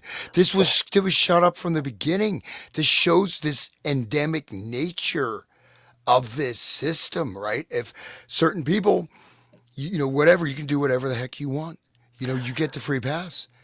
Just, I mean, this is what society, like, the jocks, they get rewarded for their behavior, and they grow up to be leaders of good, join the Freemasons. Like, who knows what they grow up to be winners, right? And meanwhile, the nerds are all like playing video games now. And yeah, but Yeah. but really, like, the way that I'm sorry, William, go ahead. Just gonna say that culture of impunity. They must have thought they would never go to jail for this stuff, Right. Like it's just wild for starting that young too. Like I have a friend that will not be named because he'd probably be ashamed if everybody knew, but he was bullied by John Cena. It, like, they were at the same high school, and John Cena had his, like, entourage that would, like, come down the hallway, and like, my buddy would, like, move aside, and his friends would, like, yell, blah blah blah, touch his peck, touch his peck. Like, what? Like, leave me alone, I'm trying to get to class. Like, they would yell it, and they so, like, John Cena's ego was, like, formed and created all the way back then, and then he grows up to be a bully. Like, WWE, to beat people up is a fucking job, and, like, and it, like, he gets to be put in movies where, like, they put a beer bong in his butt, and now he wears a dress in public, and now they got all this other stuff going. Like, I mean, John Cena is a victim, in my opinion. I think that, but they used that type of mentality. That, the real estate, like, high end New York real estate, needs people like those rapists that are going to be high on cocaine all the time, that are always predators. Like, they're looking for that type of psychology. So, no wonder they were found in high school. Like, that's what they were famous for, the A team, for raping Yeah. chicks. Like, wow. But I mean, bear in mind, you have kids getting expelled for using the wrong pronoun or refusing to go through, seriously, a politically incorrect statement. I mean, and they have extremely draconian enforcement of just very silly protocols, and you got, you know, transgender dudes in the girls' locker room. I mean, one girl got raped, by a transgender guy. I mean, actually multiple. Wasn't just one. Yeah, Yeah, right. yeah. But I'm saying that, like, people get expelled, all, just for whatever non-PC language or just small things, or, and they get expelled and sometimes even arrested, right? And then these guys, and probably others like them, are, and what does that do? That kind of a trauma, even if you don't remember it, you're damaging someone severely psychically. And that Right. gang rape thing is really something that is, to me, is really, it's truly evil. And it, and I hate to bring this up, it's disgusting, but you have, like, I think we talked personally, like that gangbang thing. I mean, this is like the ultimate, this shows such a degradation of this, of society. And it sort of makes Talking this about okay. Bonnie Blue. Yeah, yeah, yeah. I mean, but it makes this Right. okay, kind of, for the in the public mind. But that's Right. kind of that gradual introduction. And again, I mean, I go through so many cases of how small things, someone wearing a T-shirt that someone doesn't like, they get expelled. You know Right. what I mean? Seriously, and these things, and they just come down on the kids and just. But then these guys, oh, just go for it. And then here we're gonna come check out my new building. Here, we're gonna have a little gang rape here before we look at before I show you the kitchen. Let's rape this girl that I just drugged. I mean, they're doing this. I mean, God, shocked by this impunity, man. It's amazing. Crazy. Do you want to? Isn't there It's crazy. one more paragraph in this page? Yeah, I think It's the so. Alexander brothers. Do you want to read some of Yeah, the? I'll, Or you I'll, read I'll it? finish it. Right. The Alexander brothers used a similar playbook to commit rapes and sexual assaults after chance encounters with women at nightclubs, parties, or other social events. After the initial meeting, the defendants lured the women to a second location. That's never go to the second location, ladies. Okay. And then forcibly raped her. Each of the defendants did this separately and on some occasions with the assistance of or together with another defendant. On some occasions, one of the defendants would meet a woman on a dating application or on social media, and under the guise of exploring a potential relationship, invite the woman to his apartment before forcibly raping her. In most instances, victims reported that one of the defendants gave them a drink, either at the club or social event or back at the defendant's shared apartment in New York City. After imbibing the drink, the victim experienced symptoms consistent with being unwittingly dosed with a substance that impaired their physical capacity, including their ability to move and or memories. Uh, Many victims told the brothers no, or even screamed while the rapes were happening. But on each occasion, the defendants ignored any verbal resistance. The government has spoken to dozens of women who reported being similarly raped by one or more of the Alexander brothers between 2005 and 2021. Wow. You said they were 18 in 2005. So then, if they were doing it in high school, it's before that. I mean, what happened between the NTOC document came in? This is telling.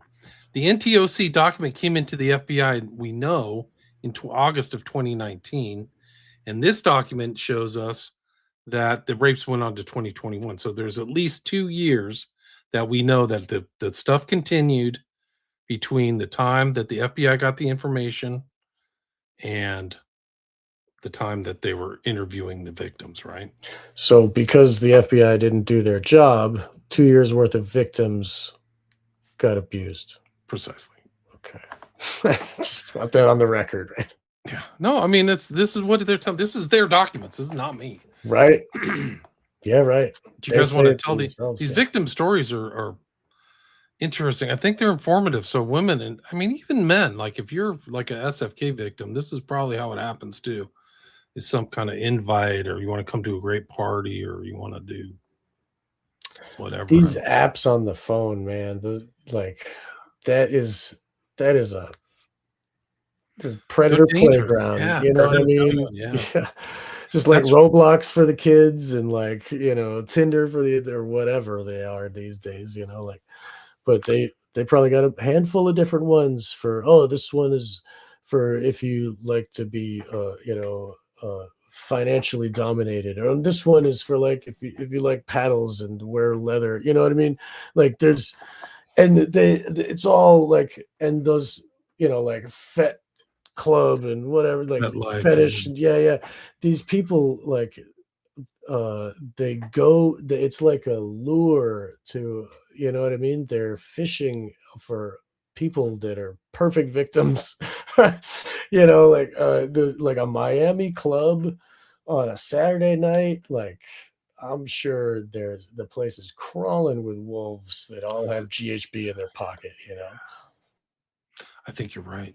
Yeah. But I think that's what these guys are. Wolves, they're hunting. They're like predatory, man. It's really crazy. Right, they can't stop, it's part of them, right? But that's like the first case I ever looked into was Columbus, Ohio. It was Joey LaBute, who was like at a bar, a gay bar, or associated with a gay bar across the street or something like that. He was gay, but he's on one of these apps. Like he was last seen like chatting with some rando on an app, and then he just fully disappeared, found in the Scioto River 19 days later. That was my first case, 2016. It's been 10 years. wow. Was where I followed the victim from the disappearance to his death in water. Like he fit all the parameters for an SFK victim, and then ended up in the water 19 days later. Previously searched area, obviously. There's still happening. There's more. I mean, it's still going. Like, it's not just. It started with and you're seeing there was that other last year, the Riley, the dude in Nashville. Yeah. So that keeps going. Like, oh yeah, there's like the Rainy Street Rippers, what they call it in Austin, Texas. It just happens in Chicago, and recent cases now. Right. Lady Bird Lake is the one in Texas, right? Yeah, correct. There's one in Barcelona, same kind of thing, what weird stuff. Acting strange, that's what happens when you get drugged. Like if your friend starts acting strange, like time to go home. Like whatever, are you a girl or a guy? And like she's really acting really different. What's probably because she got drugged or he got drugged. Because there's one kid out of Austin where like he was a teetotaler. Like he would be the guy who went out and only drank one beer, and then his brother's like, man, you're acting really weird, because he probably got drugged and targeted, and then he ended up being a victim. Like he would be the opposite person you would think would drown, like a healthy guy who like got up in the morning at 7 to work out, like not a dude who would just like choke on water or whatever.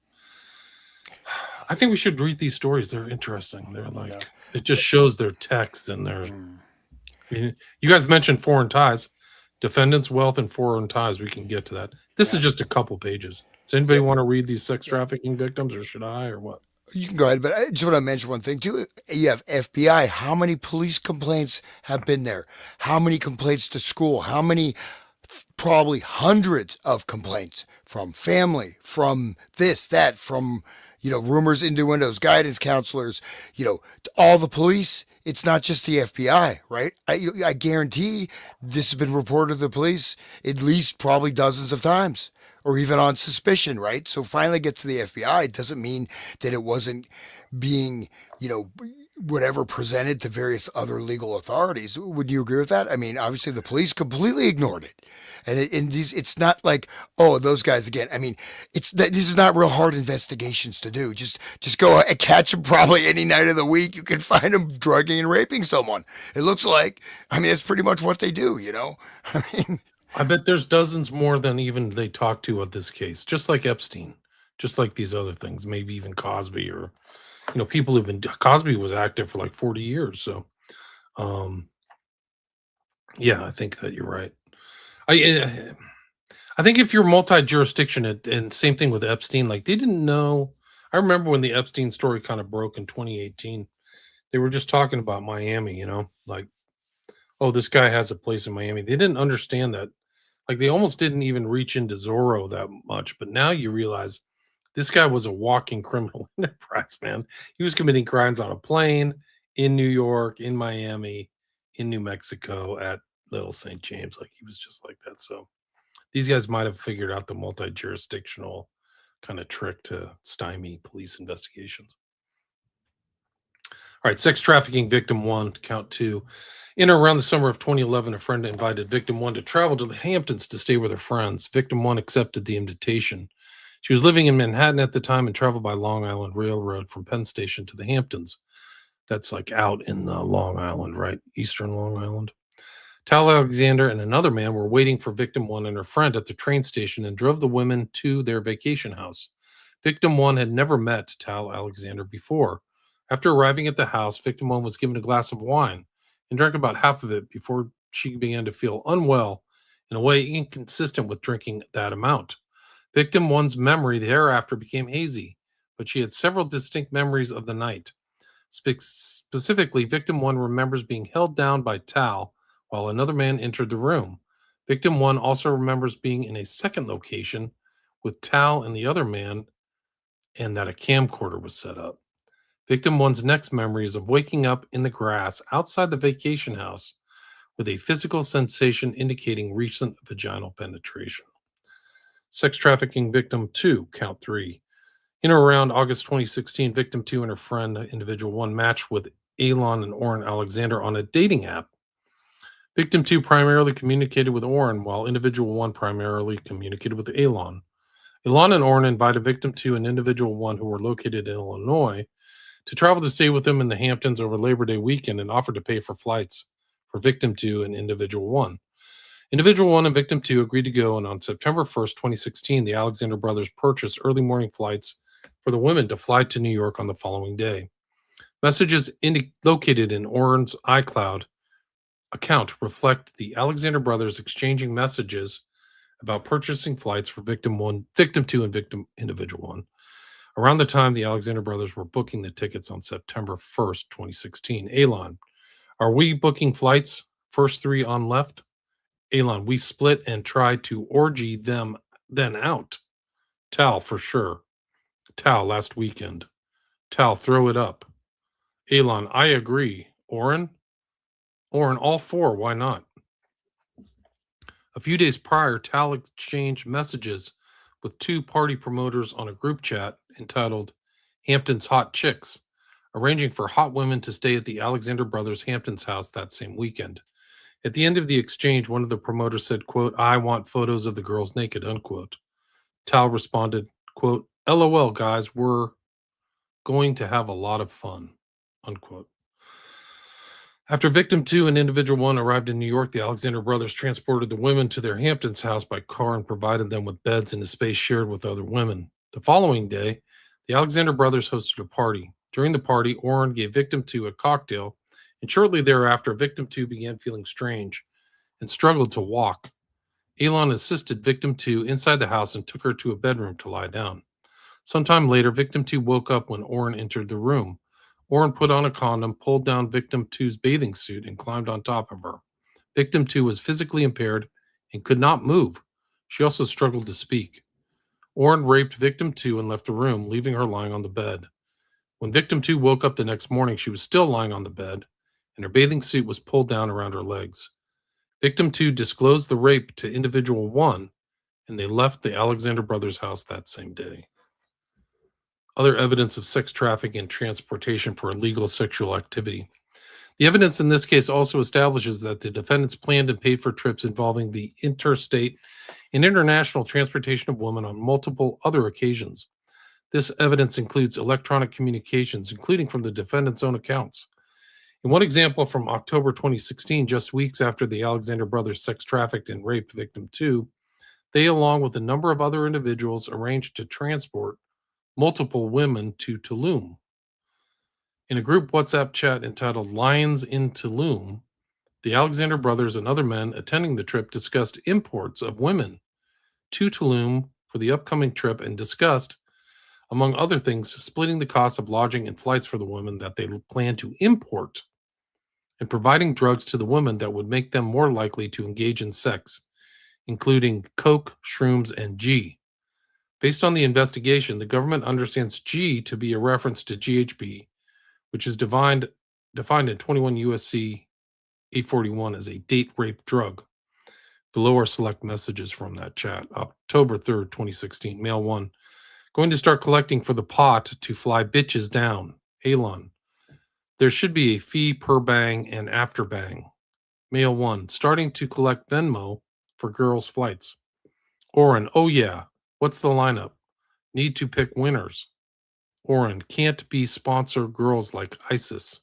Mail 1. LOL. It's going to be hard to get girls up to your standard. Orrin. Just warn him your boys are hungry. Tal. Girls look fresh.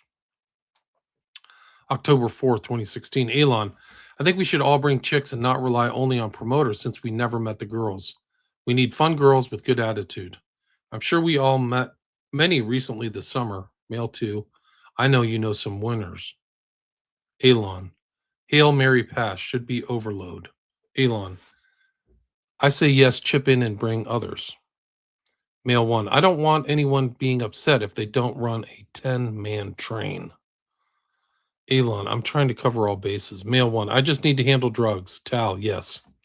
Mail 1. I don't want X around too much. Nothing gets done with that. Mail 1. Coke, shrooms, and G. Mail 1. X makes the girls want to chase the fucking party. October 13th, 2016. Tal. Photographers, drugs. Mail 1. All getting worked on. Orrin. Are all girls getting shipped out on Sunday? Mail 1. Yeah. Mail 1. Feel free to extend a piece you like. Elon, nut returns end of trip. Oren, just trying to make sure I get max returns. Was going to come for that Sunday night tax and make sure all girls make quota. Mail 1, LOL, the whole $500 on a flight? Oren, no free rides under my watch. Oren, that's more than most of us ever spend on girls. Just want to make sure we get a good ROI, return on investment. Defendants' efforts to conceal their criminal conduct. Despite engaging in the offense conduct and other acts of sexual violence for decades until earlier this year, the defendants' conduct went largely unchecked. Indeed, the Alexander brothers knew that it was critical to ensure that none of their victims went public. For example, in January 2021, Oren and Tal Alexander had the following exchange. Oren, start to think about reputation you want out there. We are on top of the game, and only thing can bring us down is some hoe complaining. Tal, understood. Did someone complain? Even when the victims did complain, the defendants took steps to stop victims from reporting. The government is aware, for instance, of at least one occasion in which Tal and Oren filed a police report alleging harassment against a woman who was described being forcibly digitally penetrated by Tal while Oren was in the room. Tal also threatened that victim with a defamation lawsuit if she did not stop telling people that he and Oren had sexually assaulted her. And at least one other victim reported that Tal made threatening statements to her after she told other people that he drugged her. There you go, Hans. In March 2024, multiple lawsuits alleging sexual misconduct and assault against the Alexander brothers were publicly reported. So there were civil suits. I haven't seen those. In response to the public accusations, Elon Alexander began compiling files on each publicly identified victim and several who had not made public accusations as part of an apparent attempt to discredit their accusers. The government's investigation of the defendant's obstructive conduct is ongoing. Interesting.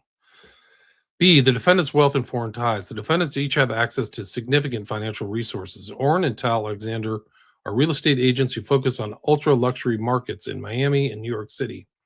In the early 2010s, Oren and Tal founded the Alexander team at their former brokerage. The Alexander team was responsible for securing significant broker deals, including a nearly $240 million sale of a penthouse in 2019, which at the time was the most expensive residential sale in United States history. Shortly after the historic deal and associated historic brokerage fee, Oren and Tal opened their own ultra-luxury real estate firm. As recently as May 2024, that firm was involved in brokering a $14.3 million deal in Bay Harbor. All three defendants reside in high-value properties in Miami Beach and New York. Since about 2019, Tal Alexander has rented an apartment in a building that is part of Billionaires Row, a term referring to ultra-luxury skyscrapers near Manhattan Central Park. That's probably close to Epstein, which is on 71st Street, next to Central Park. Elon and Oren Alexander's properties in Miami Beach have direct water access and private docks. The defendant's family also has significant foreign ties, particularly to Israel. Their parents are from Israel, and the Alexander brothers frequently travel to Israel to visit family, conduct business, and for vacation. They also travel frequently outside the United States to other locations, often booking flights at the last minute or traveling by private jet or yacht. It's always the Jews, man. Every time. The Jews and rape. Have you ever seen like the people around Netanyahu that like they've all been accused of rape or like convicted of rape? It's crazy. Probably. I mean, they do that for part of their warfare. I mean, that's one of their Well, weapons of war. They had a pro-rape protest in New York City, right? Because right. there were people complaining about the raping of prisoners and whatever, and there was a protest in favor of rape as a military tactic just recently. There you go, man. All right, I didn't make it up. I'm sorry. I'm sorry, Alan Dershowitz. Don't come down on me. Oh, man. Netanyahu, leave me alone, man. I love you guys. No, morality is like so gone. I mean, like it's like not even comprehensible. It's like amorality in your face. Like, whoa, like you wouldn't even do this. Like, I don't know if you guys want to read anything else on this. I mean, there's applicable law. There's dangerousness. They say that they're dangerous. Well, that's understandable. And so then I think that the risk of flight, I don't think they got bail. I don't think they were granted bail. I'm not sure. Waiting on their Trumpy bear to get yeah, the they're Trump. waiting on Trumpy bear. Get their American flag, cozy up tight with their. And then they'll get to bail. Yeah. As set forth above, If they Elon find the Orr. secret zipper, maybe. Whenever I drug and forcibly rape women, I have my Trumpy bear. I cover myself in the American flag. Okay. All three pose an ongoing and significant danger to the community and present a serious risk of flight. The government respectfully submits that the defendants cannot meet their burden of overcoming the statutory presumption in favor of detention. There are no conditions of bail that would assure the appearance and compliance of the defendants. Accordingly, any application for bail should be denied. I don't know what happened to them. Diana says recent conviction, March, I think. They got convicted, that's right, but they haven't been sentenced. Oh, right. So conviction is the process where they're guilty, like they found enough evidence to convict them. Yeah, that is something else. So there's like another like tied to the Epstein network in the NTOC and convicted. They actually did it, but like they're like we mentioned earlier, Sean, there were 2 years from the information going to the FBI that they were actually, possibly there were victims up until 2021, according to this document. Which is in this document comes out of. They're not going to stop, I mean, they're not just going to be like, oh, I was a wolf yesterday. Today I'm a sheep, that doesn't happen. Did it for 20 years. Right. It's in the high school yearbook. Most likely to succeed. Right. They should have like a most likely to rape you on a drug, like a date rape drug. Wow. I mean, that's a little bit too much truth. I'm at slide 49. This is an interesting one that came in. Like people like, oh, these are all dusty and old like complaints. This is from October 2024. This is fairly recent. Which page of your PDF? It's 49. It'll be 49. slide 49. Okay. We're at the 2-hour mark too, guys. I don't know how much stamina you got. I got time. I don't know if you guys, but I'm good. Okay. Hans, what are you thinking? You're muted. Keep going. Keep reading. Yeah, I mean, we don't necessarily have to do the 3-hour marathon, but that was pretty heavy actually. That I'm a little bit disturbed by reading about the Alexander brothers. The A-Team. They even named their business the A-Team. A-Team. That's what that was their nickname in high school for raping chicks is the A-Team. Oh, okay. That should be Alexander brother A-Team.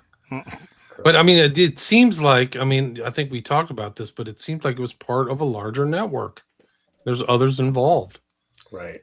So those are just the ones like the girls remembers these guys. Like, what the hell is going on? Like, right. This is like favors or something like traffic. It's real trafficking. Yeah, there's implications they're providing them for people and this and that. And of course, the other people aren't named. And so they must have some degree of power influence not to be named in the case, I would assume. Right. Yeah, that's a good point. Yeah, so the cover-ups continue. We can drop it right here too. We can pick it up. We've got another 150 pages on my PDF. So we don't have to rush through. Well, Anybody have any questions in the chat? William, yeah, let's do that. Yeah, if you wanted to cut it. It's your call. I'm totally. I mean, it's 8:15 my time. It's like almost 12. You guys lay it past 11. I'm a big boy. I can stand it. But it's up to you, man. It's all good. But if we do have some questions, I think. Yeah, anybody have any questions? There's 250 people in the chat. Wow. That's great. Thanks everybody for listening. Impressed. Thank you everybody for being here. That's great. Hogwarts hands cracks me up. We need a Trumpy beer commercial. We'll bring it back next week. Yeah. We can't overdo it, guys. No way. Can't oversaturate the market. Yeah. Rise to Liberty's in the house. People go check out his work on MK Ultra. Good stuff. Oh, I forgot who we had. He was talking to somebody recently about MK Ultra. Who was it? Wally Tank, great show, gents. You're doing God's work. Thank you. Thanks, John. Blues Traveler. Go Bill Go. Let's see.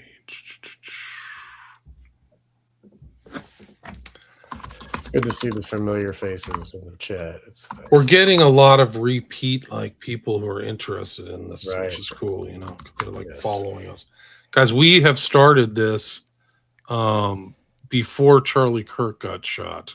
Right. So, oh yeah, it was the Satanic Panic. I listened to that Rise to Liberty. I listened to 3 hours of you and Austin talking about Satanic Panic. So, if you want to have a great overview of the Satanic Panic thing, go to the Rise to Liberty podcast. That's great. Yeah, it's good stuff. He's not debunking it and saying it's not No. fake, right? Or it's not real, right? He's saying that it's it's like SRA is real. It's legit, right? Yeah, Good. they're That's just good. covering. I'm glad he's on the side of truth. That's good, because a lot of people like that. Jordan Peterson had Anton LaVey's daughter on, and she was promoting books that say SRA is fake. She says it's all just fake. It's not just a new it's a more satanic panic. And he's like, oh yes, of course it's fake. And so they're out there again. They're still trying to push the gaslighting, because there's more disclosures all the time. Now the internet and podcasts, like, look at the imagination. It's like every one of her guests is, it's endless. Is a victim, right? Yes, dude. And it's like she's been going for years now. And it's many of them are repeats, but still repeat guests. But still, it's like, holy crap. And they're all the same. It's all the same. So, yeah, people should really, if they don't know, they should know that satanic ritual abuse is real.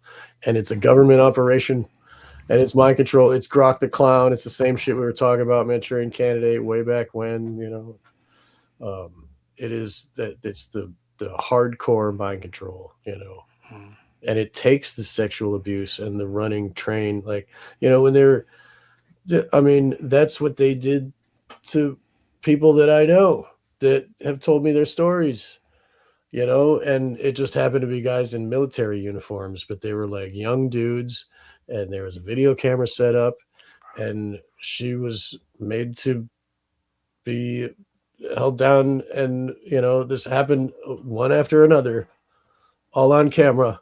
It's like a conveyor belt of blackmail, you know what I mean? And these are young guys just getting into the military, and like, okay, okay, she's a 10-year-old girl, okay, like on camera, sure, like it's sick what they have to do, and I'm sure like the networks that run the SRA, it is high occult dark orders that are ancient, you know what I mean? And these kids are probably children of people that are in the club.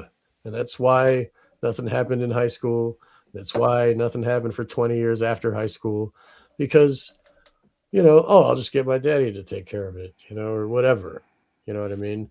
And just by saying Israel, like, it's bankers that created Israel. It's the Rothschilds created Israel. Look at like 1870s, like where it started was bankers wanted to have a country of their own so they could take over the world, and it's happening. So like they're Jews, okay, whatever. They're not religious, you know what I mean? They're bankers, Satanists that want power, Anyway, I'm rambling now. I'm sorry. It's also City of London, but that's true. I did share a link. Would you mind playing this clip? It's right there. I think it's the Trump Gaza video. Have you seen that? Will I get demonetized? No, you won't. No, you won't. It's sure. Yeah, it's where he's talking about. No, it's a video. What he wants to build. It's an AI video. Yeah, it's pretty interesting. It's not it's not copyrighted or anything. So it's a Trump Gaza. You see that in the chat? I do. Some of the AI that's coming out lately is crazy.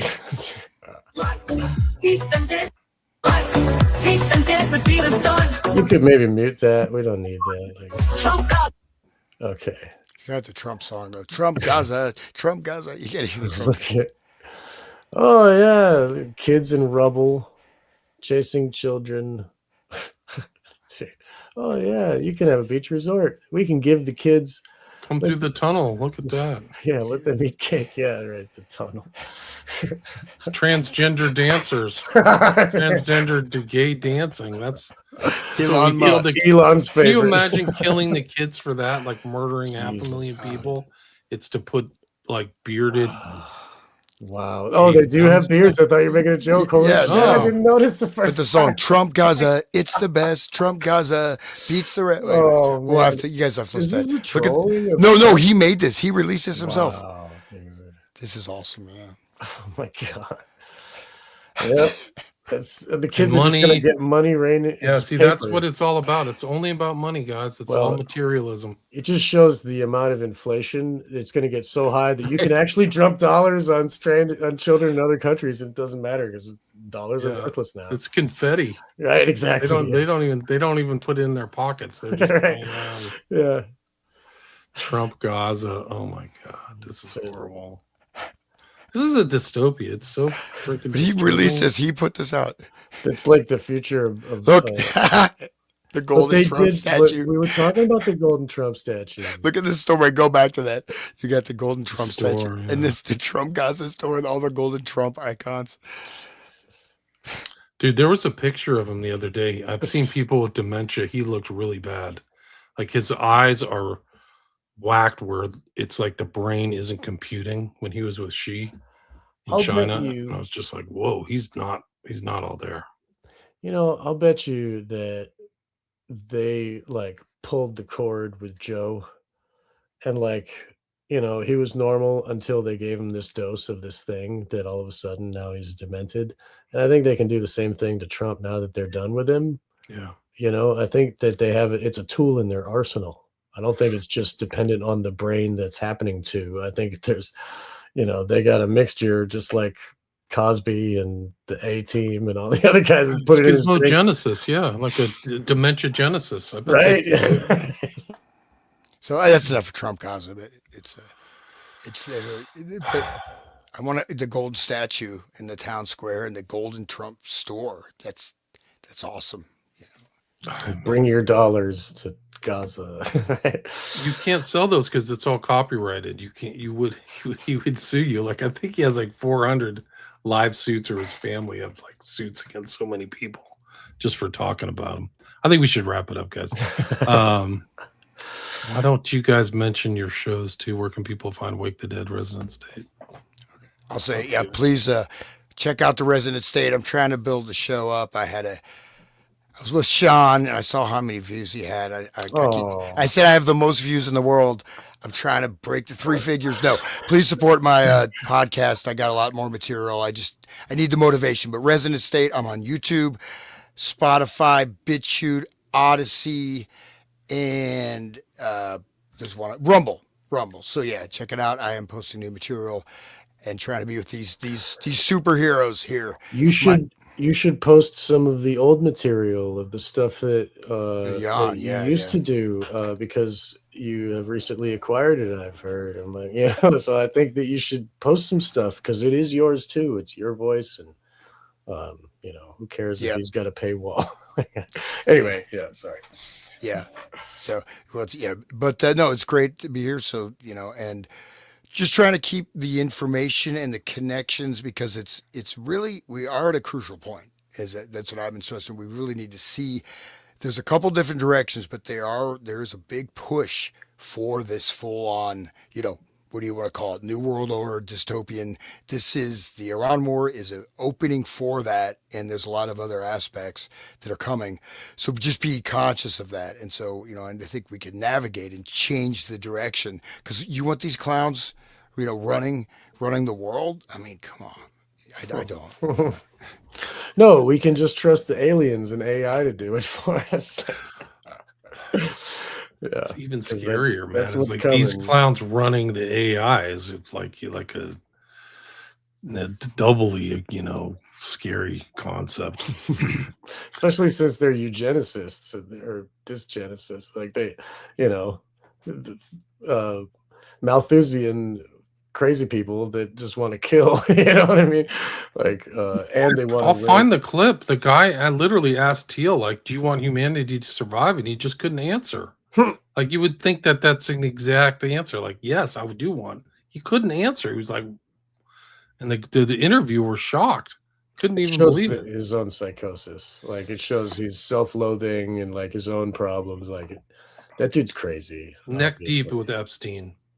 And also, like, this other guy. Well, there was a weird nexus the other day. Is Brock Pierce, who was associated with Digital Entertainment Network, which some people have described as created by Hollywood for one sole purpose, which is to rape kids, was literally at the Doral golf course in front of the golden Trump, fist in the air thing. Like, there he is. He's literally right there. Have you guys seen that picture? It'll blow your Yeah. freaking I mind. saw a Like, documentary about the digital network. It's some kids talking about being at the pool and getting yeah, predated. like, there's pool parties every day, guys. It'll be so much fun. Gross. Like, that was the whole point, Ugh. according to some people, is like the whole point of Den.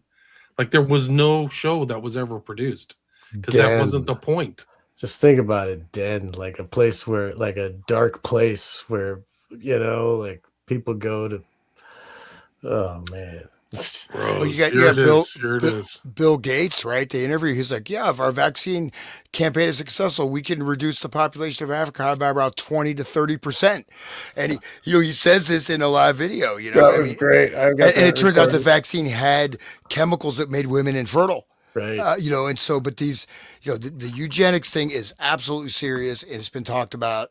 It's a thing I haven't posted about. H.G. Wells back in 1938, The World Brain. He's saying, we're running out of room for humanity. What, in 1938, dude? But we have to approach humanity like we look at crystallography or astronomy. We can't, meaning just we have to kill 100 million people. Cool, no problem. Yeah. 10 billion. H.G. Wells was doing sex orgies with Margaret Sanger. And if the listeners don't know, Margaret Sanger is the one who started Planned Parenthood. She was the head voice of Planned Parenthood. Killing more black babies that are born. That's what she was doing, killing those weed races. Her and they would go to occult sex parties, and they had a thing going for a while. She and H.G. Wells. Figures, right? I want to make sure everyone can hear. Okay, sir. Real, so this is real. Like 12 people. Hello, everybody. And that guy if you can look closely, there's a guy in a purple hat. That's Brock Pierce. Around a bunch of evangelicals too. These are people praising Trump. Listen.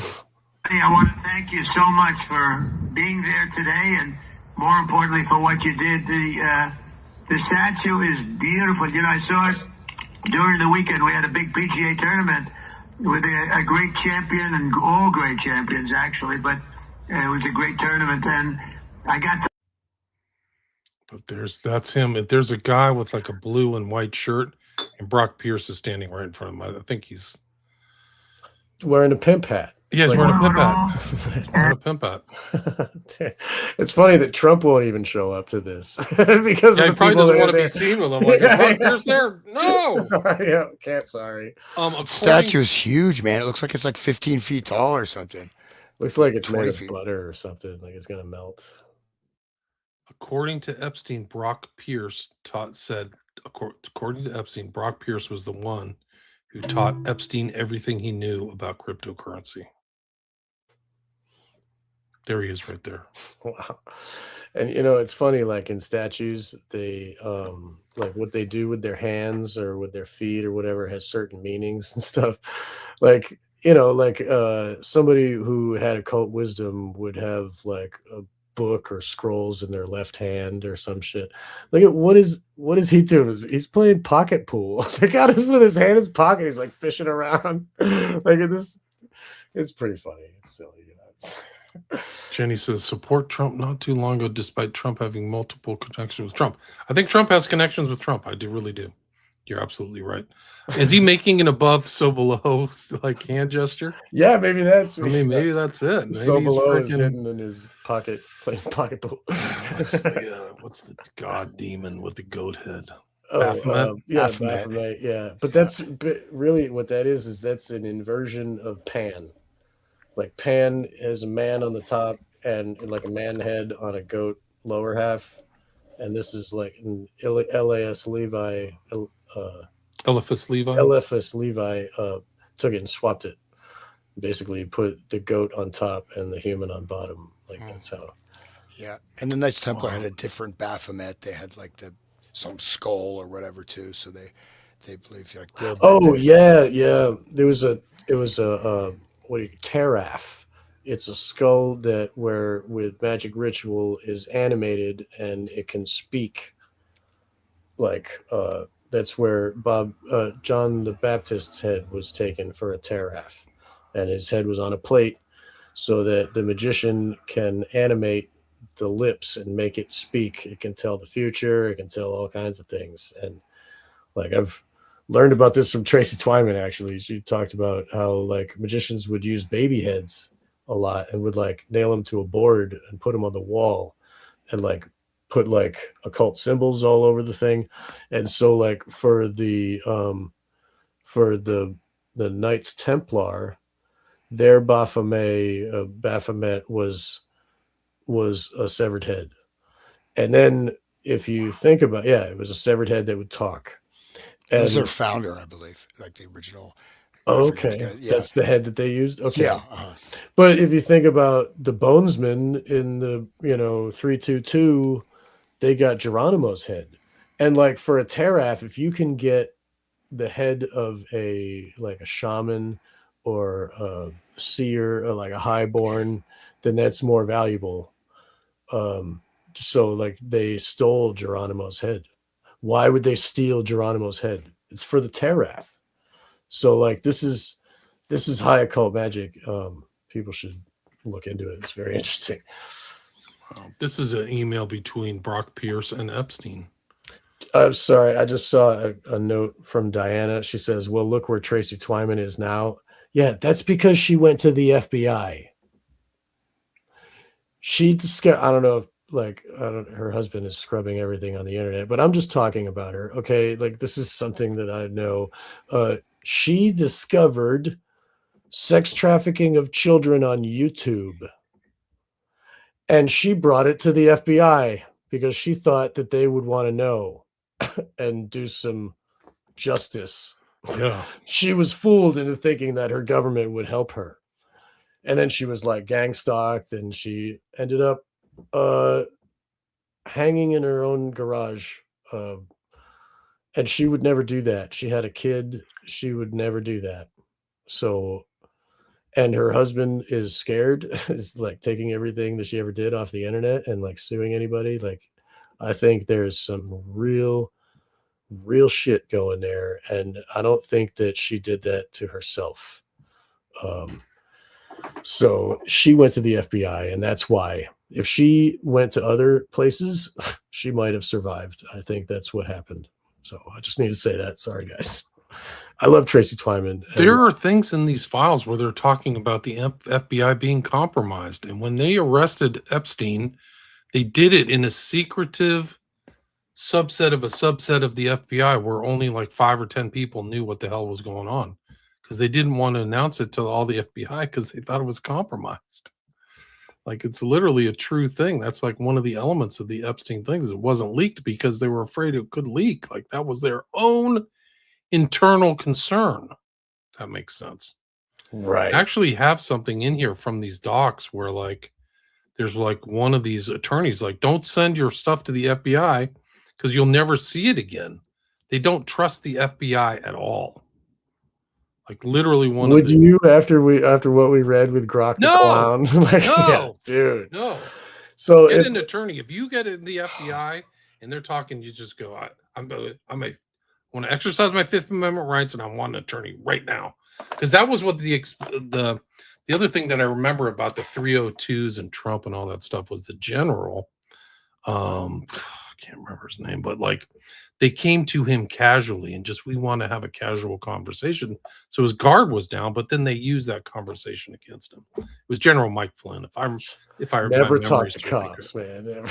Like, I mean, maybe the cops are nicer, but I wouldn't trust the FBI at all. never. Yeah, dude, of course. And if YouTube is doing it, like if they're blatantly like keeping the videos up, even though people complain or whatever, like she found like mothers that were whoring their kids, and it's like mom owned whatever, and the kid would be in like, cheerleader uniform, and they would ask for private pictures, and they contact, like, it's a whole system, and YouTube knows about it, and YouTube lets it happen.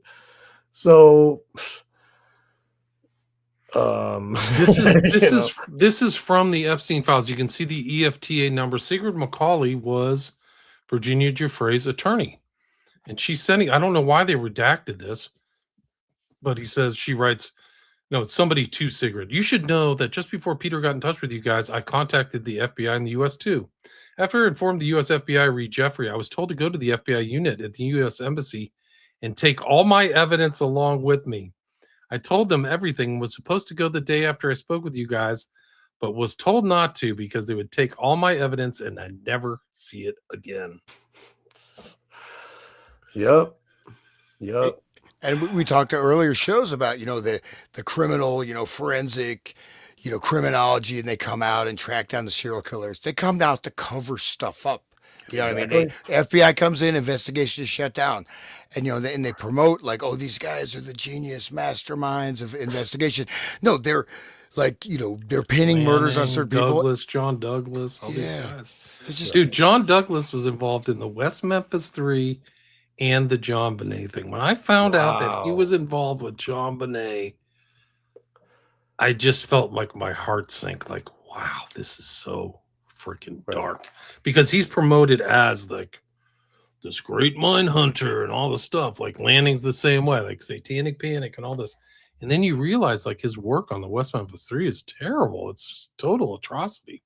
And he turned, in my opinion, I've written an article about this, but like he turned some of the victims' parents because of his authoritative like expertise or whatever. They're like, oh, well, whatever you say, John, I guess you're right. Mind control. And the John Bonet Ramsey case, I mean, I'm sure people are familiar with it, but I mean, she was being sex trafficked. She was murdered during either an event, a ritual, and we found her body in the basement. We don't know what happened.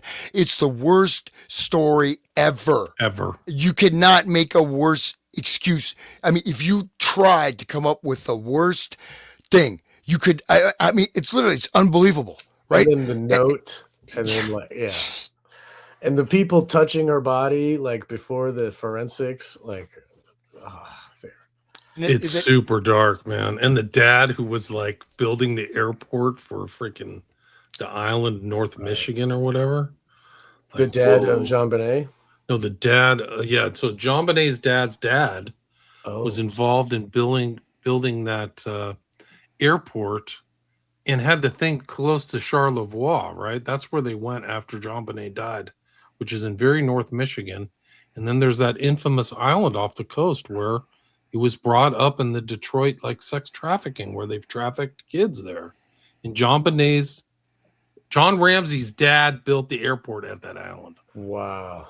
Yeah, you didn't know that? Oh, it's no. So dark, bro. And I know that John Bonet Ramsey's dad had another child that was killed before that. Something like that. Yeah. And it was like I don't know, it was a car accident or something. But I mean, they have to. It's blood in. You got to blood in with this. You know what I mean? Like even Yahweh says, "I want your firstborn." Like, you know what I'm saying? Like, I think it's part of the system. They have to give up their kid when they're at a certain, like whatever, they get hired up to this rank. I mean, there's North entire Fox networks. Island. That's right. Yeah, I mean, look up North Fox Island. Yeah, you can actually. And that's near Canada too, right? Is that like near the border of Canada? It's in one of the Great Lakes. I can't remember which one. Right. Well, Michigan is like Erie is above Ohio. But anyway, that reminds me of the Twin Peaks. You know how there was like the One-Eyed Jacks, this like elite club. They had gambling and shit, and it was like, and that's where the girl, whatever, I forget her name, the girl who got. The whole story is about this girl that they found a dead body of a girl.